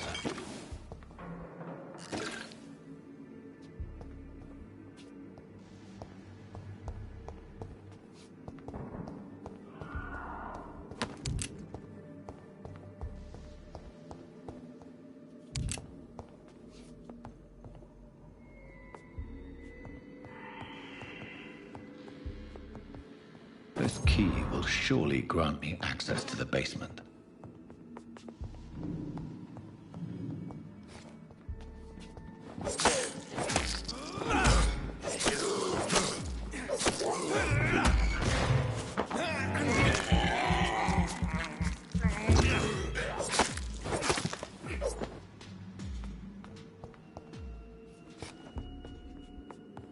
Balls of Mars, fortifiers. As popular as they are ineffective. but they do contain iron tartrate, and that might prove itself useful.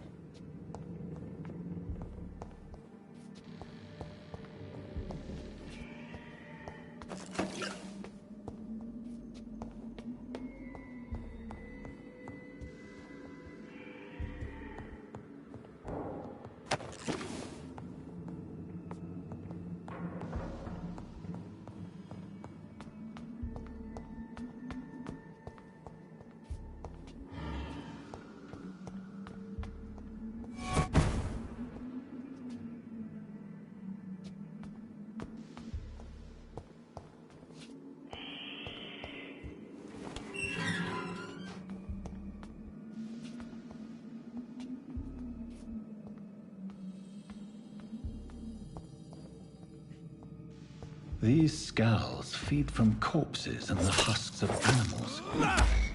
They're not after blood.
Mr. Connor's injuries don't...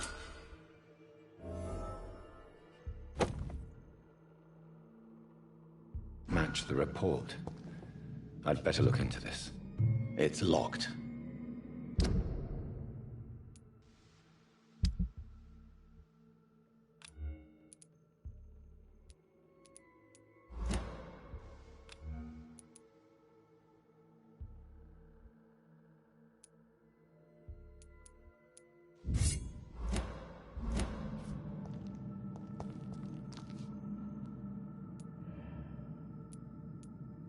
Traces of a pinkish foam at the corner of the lips.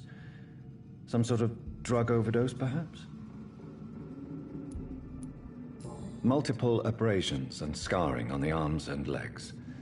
Old and distinctive injuries of a sailor or a fisherman. The chest was originally open to perform the operation. The sutures are clean, but the chest has been reopened. A puncture over the left lung, possibly a chest tube insertion. Not the cleanest work, but I think it was successful. Signs of internal bleeding.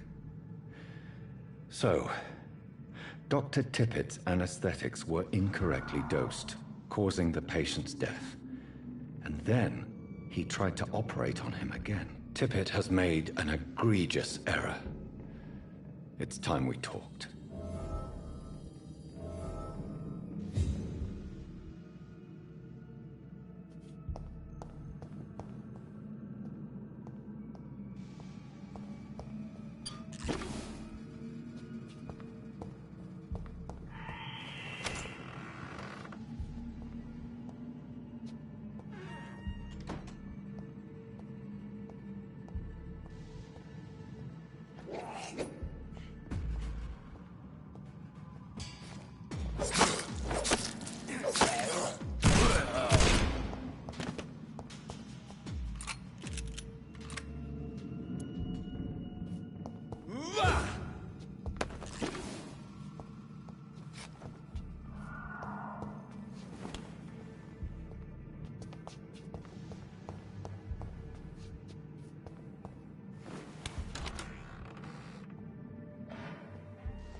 These scowls can be so ferocious.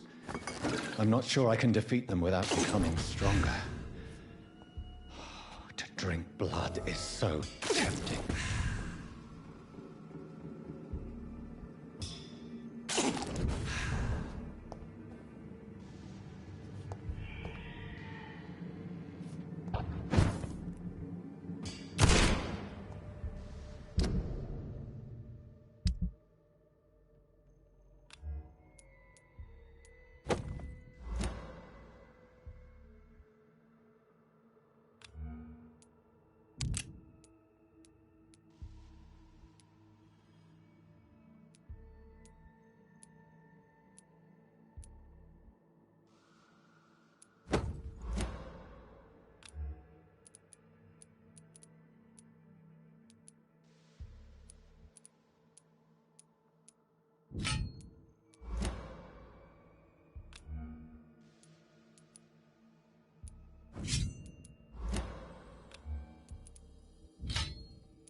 Good evening, sir.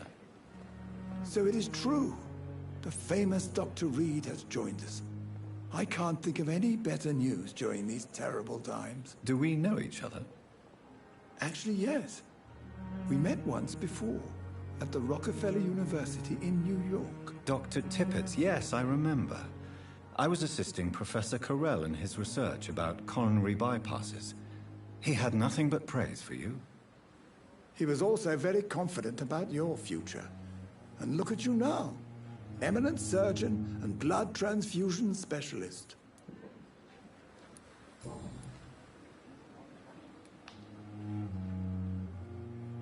What is the Pembroke Hospital situation? And please, speak freely. This hospital is not exactly the best of London. I'm sure you are used to working in a better environment. It's more than enough. In any case, the personnel of a hospital are much more important to me than the building. Don't be misled by appearances, Dr. Reed. This hospital does not lack talented people. It just lacks hope. What can you tell me about the staff in the hospital? Some are really good, and others are not so good. But during this troubled period, there is no time for slander. I prefer to focus on the positive character traits. Tell me more about cherished people, then. Nurse Brannigan is a pearl. She is the most helpful and dedicated nurse I've ever worked with. A clever and cheerful woman. You really seem to admire her skills. I'll go even further. If she was a man, she would be a damn fine practitioner. Any opinion about the management? I don't always agree with Dr. Swansea's reserve, but I must admit he does all he can to keep this facility running during this crisis. Ah, yes, the burden of command. I was fed up with this concept while serving as a medical officer. Don't get me wrong. Swansea's a good administrator. I just wish he would get out of his office down again. You're exhausting yourself, Corcoran. Maybe you should think about preserving your strength. No. We must keep on healing all those poor souls. We are the last rampart before chaos. Once more unto the breach. Nurse Brannigan is worried about you, Doctor. She should not have told you that.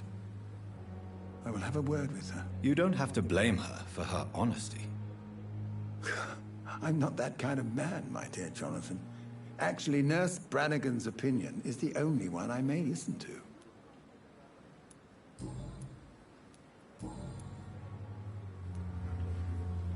Corcoran, I want you to tell me about Mr. Connor. How did he die? What happened? He was my patient. He died because of my mistake. That's the blunt truth. Do you need any medical assistance yourself, Doctor? Come on, don't be ridiculous, dear colleague. Goodbye, Dr. Tippett.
Came here in the first place.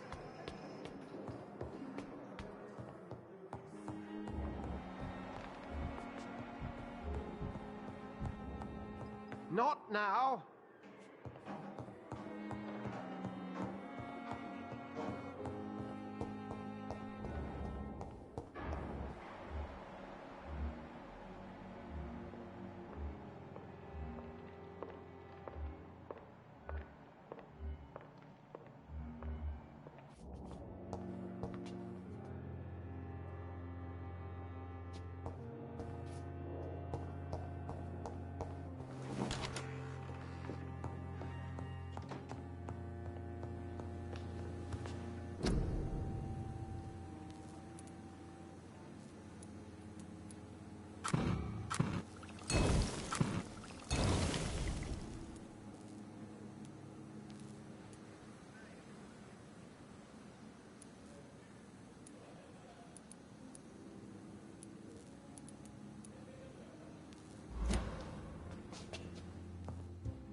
My sweet girl. Finally, you've returned, Doctor. Did you find anything of value? Yes, nurse. You've worked your first miracle, Doctor. Now, this patient here needs immediate treatment. Duty calls.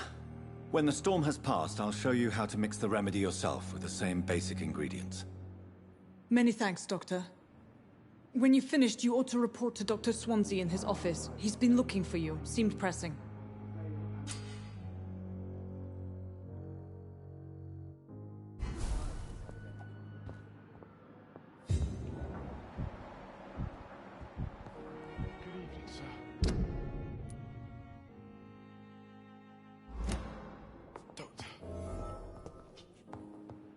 You always knew the words to calm the children, Helen. Good evening, Mr. Goswick. How are you? I'm okay.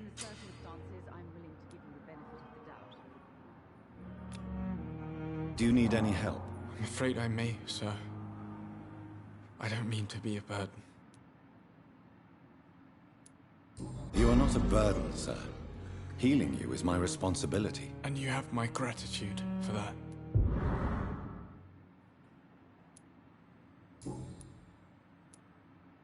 Tell me about yourself, Mr. Goswick. I don't want to talk, Doctor.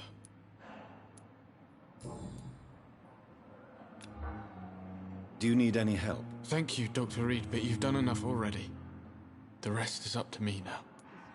I have to go now, sir. But don't hesitate to contact me if you need any help. Good evening, sir. Doctor.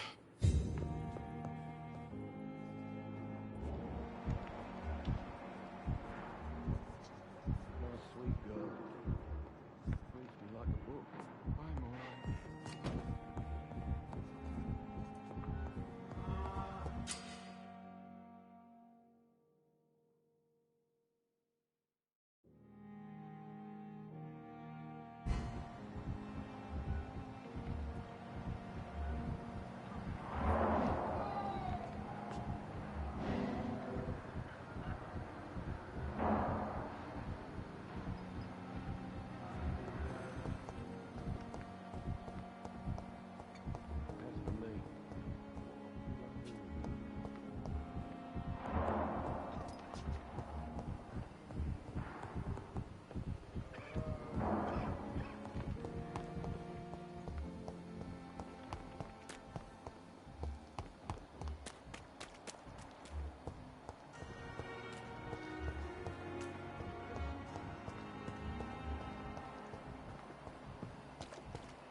How can I be sure I'll not find your unconscious body in the house again? I promise you, you'll not find my unconscious body. For God's sake, how can you say such a thing? How can you refuse to listen? I tried to warn you for so long. No, I won't let my only son die. You promised me you'll stay alive. Your son lied to you, like the whole world lies to us.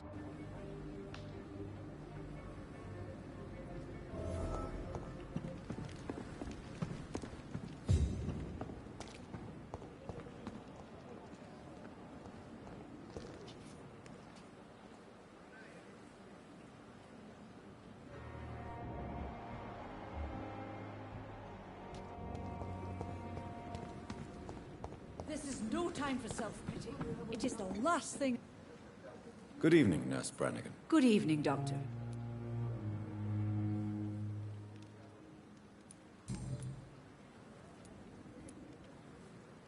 Why does Dr. Tippett's claim you're the main reason he keeps working, despite his fatigue? If it wasn't for him, I probably would have left the Pembroke years ago.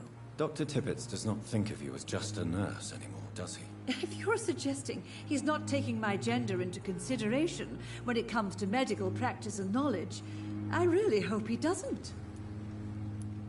Tell me what Dr. Tippett did. I know his mistake caused a patient's death. If I had not covered up his error, Dr. Tippett would have been fired from this hospital. I could not let that happen. You can't allow your emotions to dictate your conduct concerning patients, Nurse Brannigan. Look around you, Dr. Reed.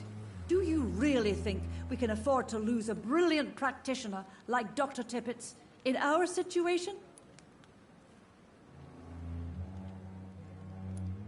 I can't say I approve of what you did. But as a field surgeon, I know that some situations require you to bend the rules. I'm not proud of what I've done, but to contain the epidemic must be our priority, so we can't afford to lose Dr. Tippett.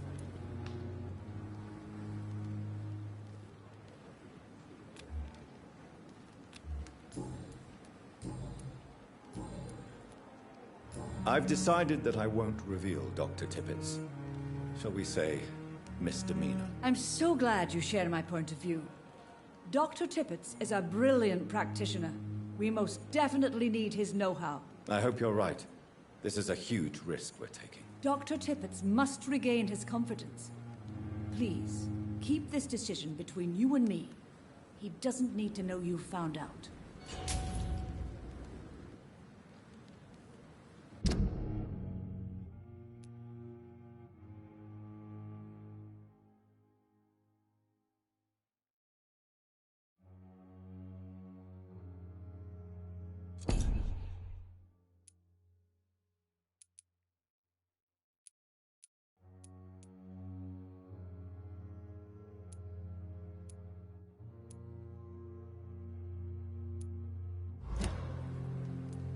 Goodbye, nurse. Call me if you need assistance.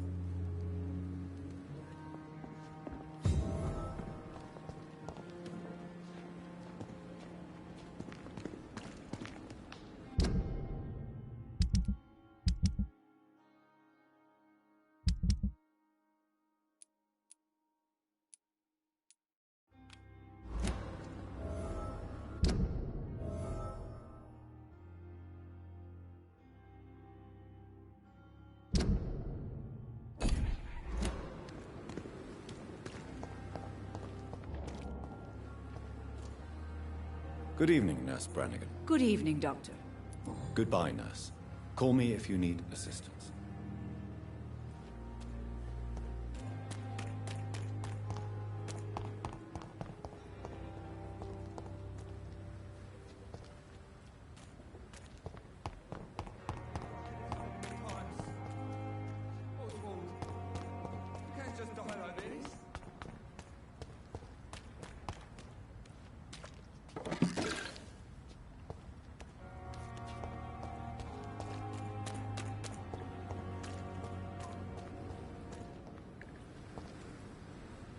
Please, sir. I need help bad. What's going on? I'm Blight, sir. Newton Blight. I've lost my mate. Can't find him anywhere. I'm Dr. Jonathan Reed from the Pembroke Hospital. Please, calm down and give me more details. Oswald and myself were both infantry, sir. We were en route for the hospital, but... well, we had a disagreement. And Oswald ran off towards the canal. How long have you been searching for him? I can't go there. Too many rats by the water. Fucking rats. Can't stand them since the war, sir. Can't stand them at all. Don't be ashamed, Mr. Blight. Many soldiers who survived the trenches suffer from...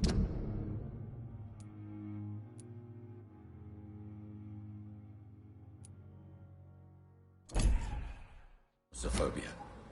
I'll see what I can do for your friend.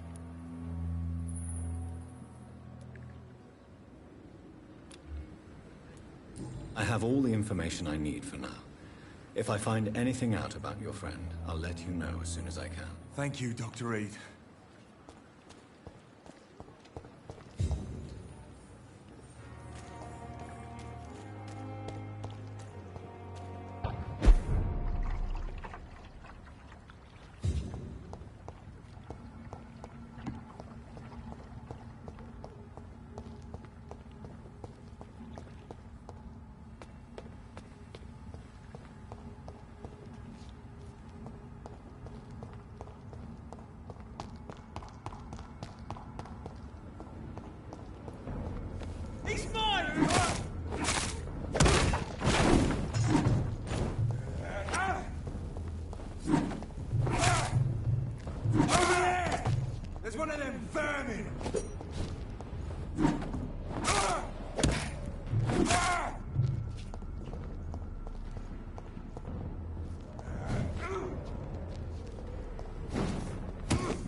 head back if I... It's an inch!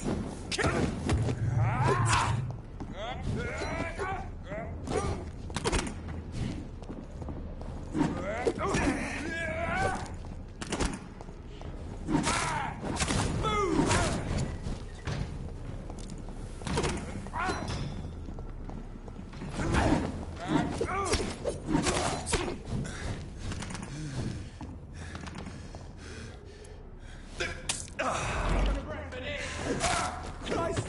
He's dead!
Crush the leech!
It's an inch!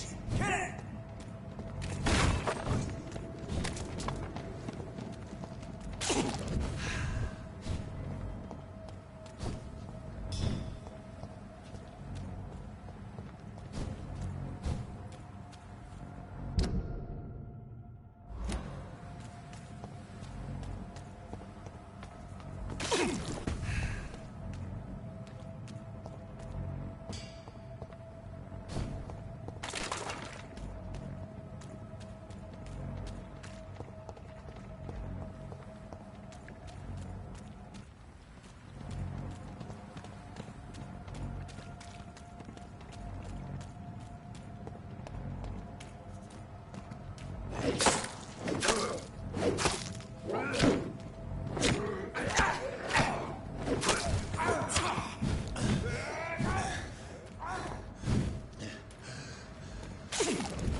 Yeah.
Opium is one of the main ingredients of Strickland's medication. Never a good move.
Good evening, Dr. Strickland. And good evening to you, Dr. Reed.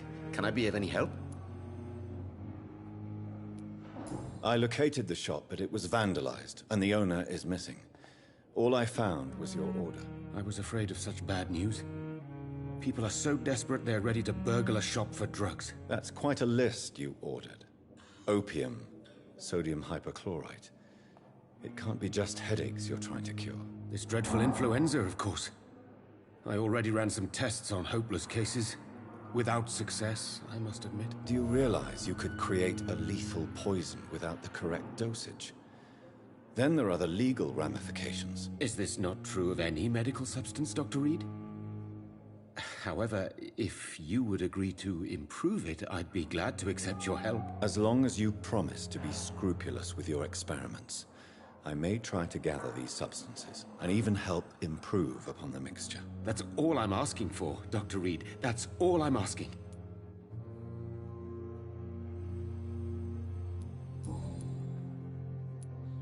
I want to know about these secret tests you run, and if they can save people from this epidemic.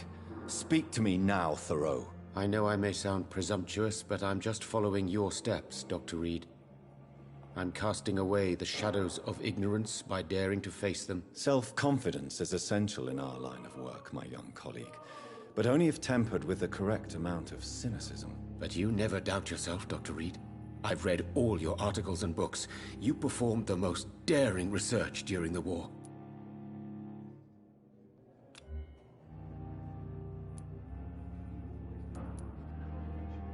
You have my support, Dr. Strickland. I know exactly what it feels like to battle an unknown disease with only your mind and force of will to help you. Thank you, Dr. Reed. You don't know what that means to me.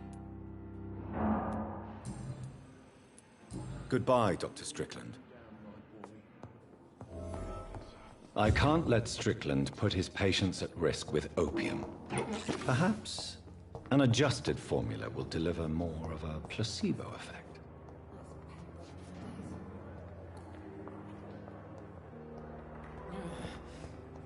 Damn.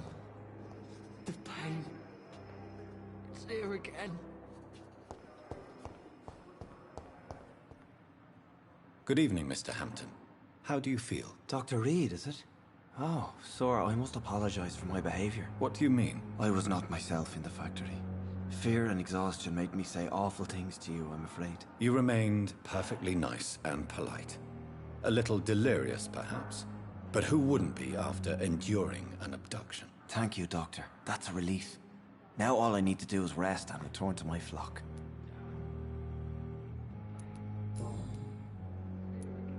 How did you end up in William Bishop's den? I had received alarming news about his recent behavior. I went to his place and he refused to let me go. Why did he abduct you? William was an alcoholic. His addiction suddenly changed to blood. I don't know why. Just like a patient I met here. This Miss Hawcroft. You dared to enter this awful place alone. You're a hero, Mr. Hampton. Or a fool. I'm just a man trying to help his friends, Dr. Reed. William Bishop was a conflicted soul, searching for light.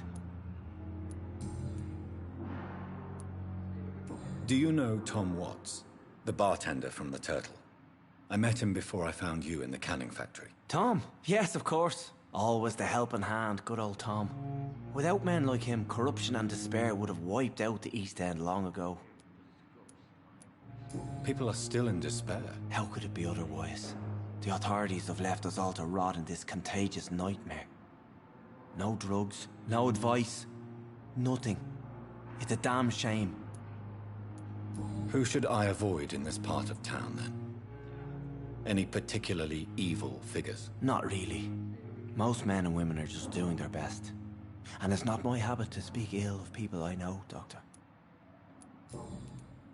What is the general situation in the East End docks? The situation has always been tough, with a lot of tensions between the gangs and the dockers' trade union. The wet boot boys are very nervous since they lost their leader. Who leads the gang now? Since Clay Cox went missing, it's his wife Edwina who runs the show, with the assistance of her minion, Booth Digby. Has the gang been threatening you? Ah, no. I've had this nickname for so long, you know, the sad saint of the East End. No one dares to bug a saint, not even criminals.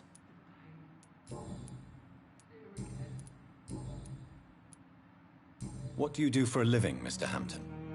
I can't help but notice the cross around your neck. I manage a night asylum for the poor and homeless of the docks, and I try to guide the lost and hesitant on the right path to our Lord.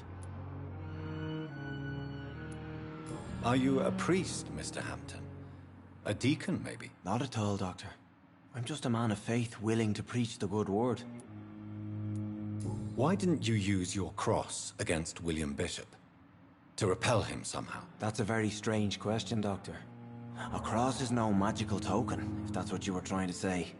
Not mine, anyway. How do you feel, Mr. Hampton? Medically speaking, I mean. I feel exhausted. Beyond exhaustion, actually. William drank so much of my blood in his madness. I feel empty. You're in good hands here. Dr. Swansea is well versed in blood transfusion, and I'm sure he'll take the best care of you. Thank you, sir. I believe all I need is rest. And then I can go back to the people who need me. Have you made friends since you arrived? Not really, but I recognize Miss Harriet Jones. I knew her when she lived by the docks. That poor woman had such a miserable life. You never came to see her here at Pembroke? Receiving visits when sick can be an important part of the healing process, you know. We're not just bodies. You're preaching to the converted now, Doctor. To be truly honest, I thought she was dead. She left the docks many months ago. Goodbye, Mr. Hampton. We'll talk again later.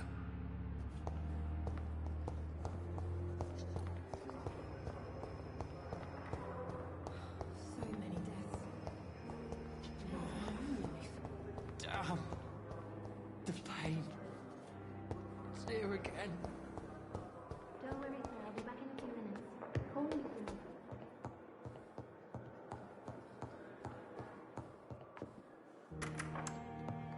Please, Jonathan, come in. Fascinating, is it not?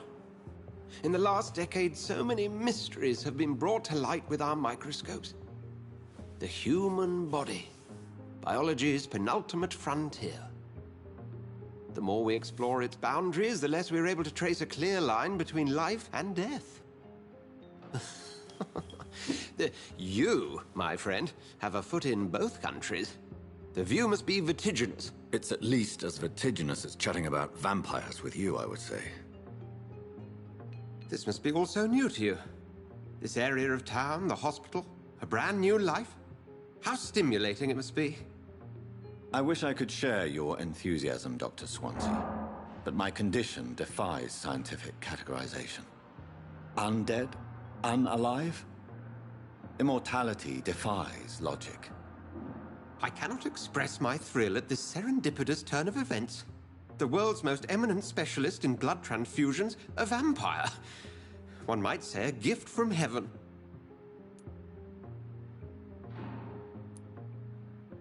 It may seem strange, but your words have brought me some comfort here. Forgive me. I've been an admirer of your work for a long time, and now you are so much more than a brilliant physician. And please, call me Edgar.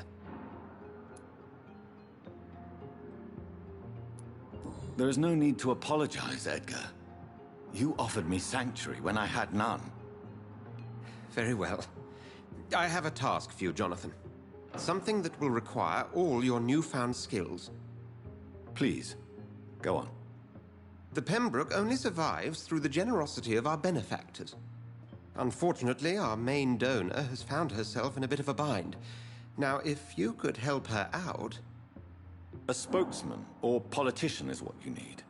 That's not my calling. And until I come to understand what has happened to me, I require discretion. Discretion is in order, Jonathan. Lady Ashbury has recently received rather indelicate correspondence that, if revealed, would jeopardize her position.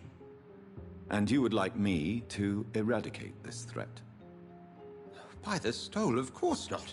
I would just like you to pay her a visit. Her ladyship is certainly near the tents outside, tending the sick.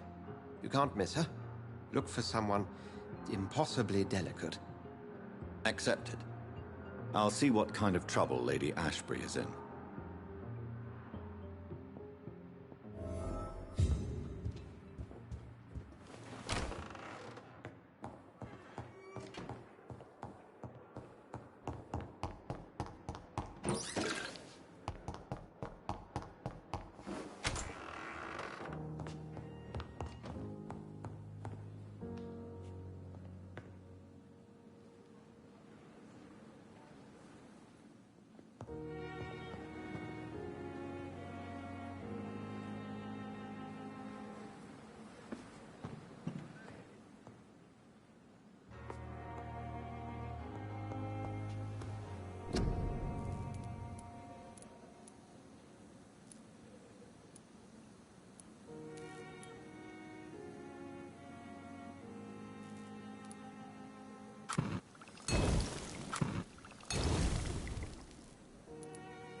Good evening, Mr. Elwood. Evening, Dr. Reed.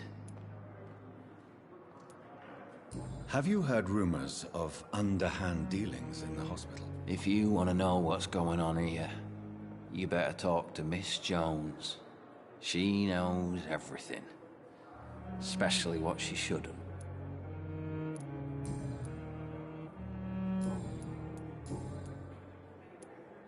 How close are you to Miss Horcrux? To wait for her next... Aren't you afraid? She's quiet.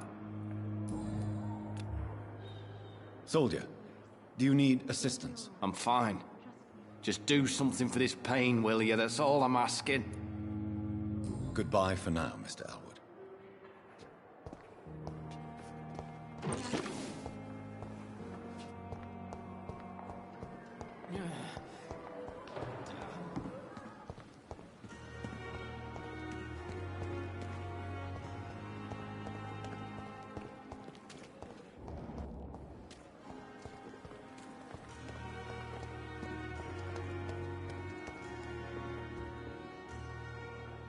The flu took my dear wife, Emily.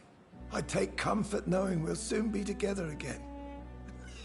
Mr. Rainfield, that's no way to talk. You're in good hands here, and we'll be up again soon enough.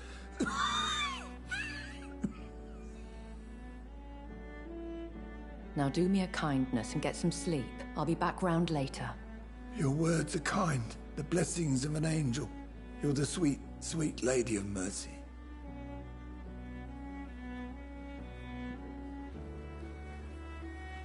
Good evening, Dr. Reed.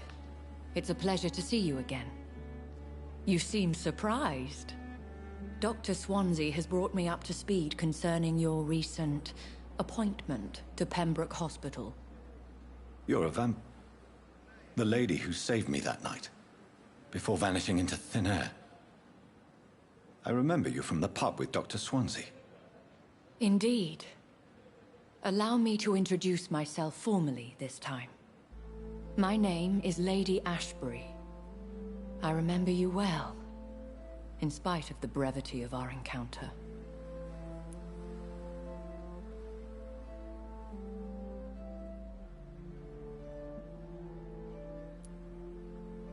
Apologies. You've taken me by surprise. I'm very happy to see you. The pleasure is mine, Doctor. I hope you're more disposed to answer my questions now. You must have countless questions, but our rather urgent matter first. Swansea has explained. My cover, if you prefer, has been compromised.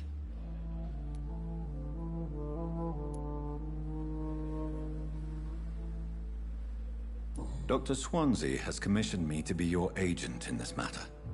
You could start by explaining what's amiss. These past insufferable weeks, I've been the victim of extortion. I've made a first payment, but the blackmailer grows greedy. I must refuse his most recent demands.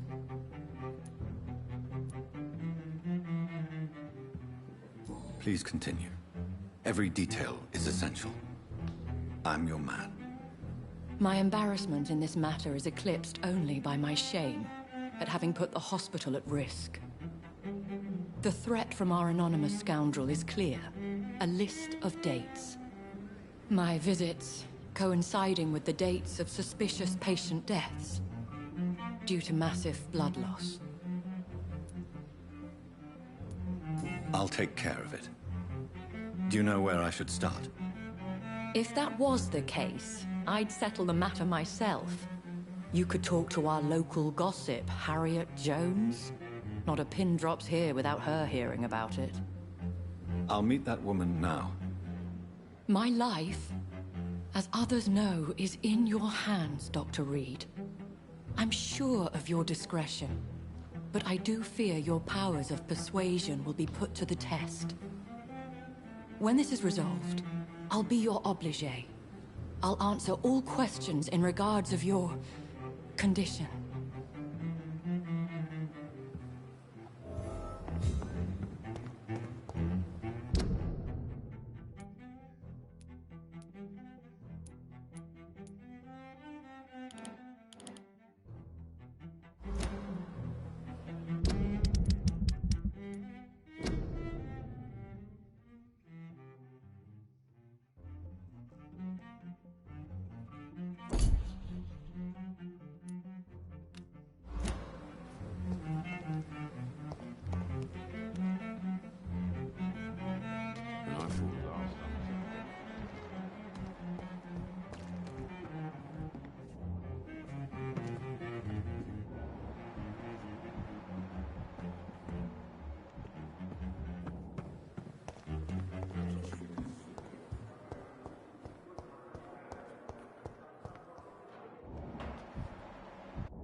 I'm in pain.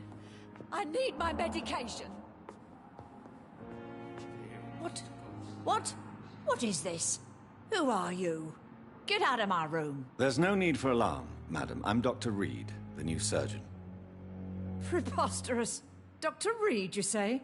I don't want some bumbling intern. Where's Dr. Swansea? Please, calm down, madam. I assure you that I am highly qualified. I'm just back from war duty. How brave. Threatening an old defenseless woman. You know how long I've been a patient here? You've picked the wrong fight. I'm Harriet Jones. Harriet Jones? Indeed. I've been meaning to have a chat with you. You know what goes on here better than any other patient, I gather. Oh, better than any patient, nurse or doctor. I've seen so many vile undertakings. I heard there have been some despicable goings-on. Was there a case of blackmail? Blackmail? Wait. You're investigating something. This isn't a social call. One of those incompetent cunts slit a poor sod's vein. I assure you, madam, this is not an investigation into a possible medical error. Debauchery, then? Nurses Crane, Hawkins, Brannigans, whores, all of them. They can't keep their legs shut. I've seen them scratching slutty sores. Really? Well, if you have irrefutable proof, I'll not have the staff behaving in such a manner here. This is your business, Doctor, not mine. But I swear one of the nurses is cavorting with some man on hospital hours. Thank you for your time, Miss Jones. You've given me something to go on. See you on the next round.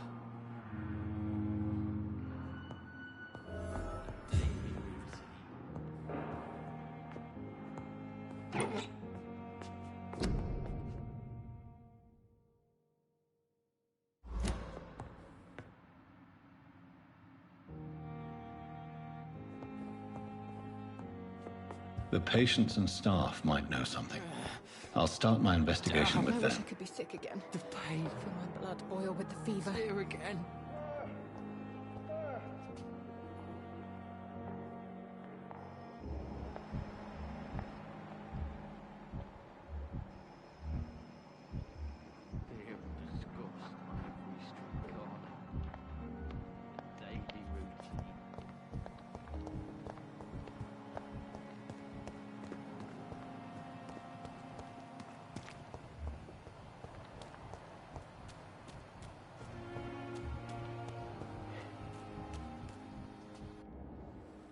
Good evening, Nurse Hawkins. Good evening, Dr. Reed.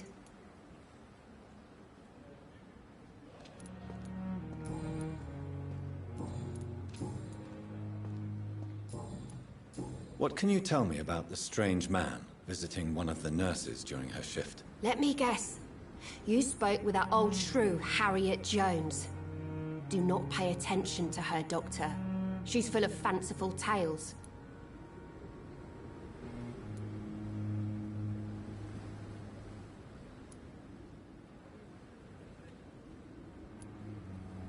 She could have been telling the truth about the mysterious man. That old witch will end up in hell soon enough. Who cares if a nurse finds some happiness where she can? No matter how you feel about her, Miss Jones deserves our help. Who says I don't care for her? Hate is what keeps that old crone alive.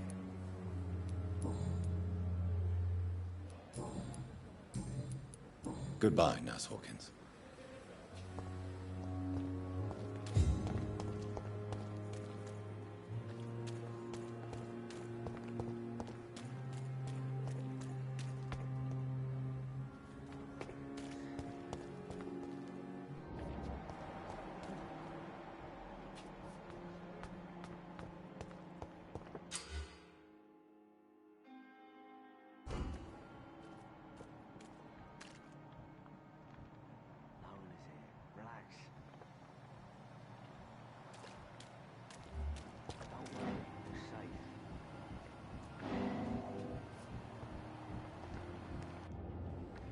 You're sure you don't come back with me? Nah, I have to see someone at the hospital. Be careful. You look so bad they may keep you as a patient. Fuck 'em. I don't like hospitals. Or doctors. Well then, when you go back to Whitechapel, you may find this useful. What is it? A pass for a free medical exam by the best nurse available. Just read it. I don't read well, but thank you, I guess.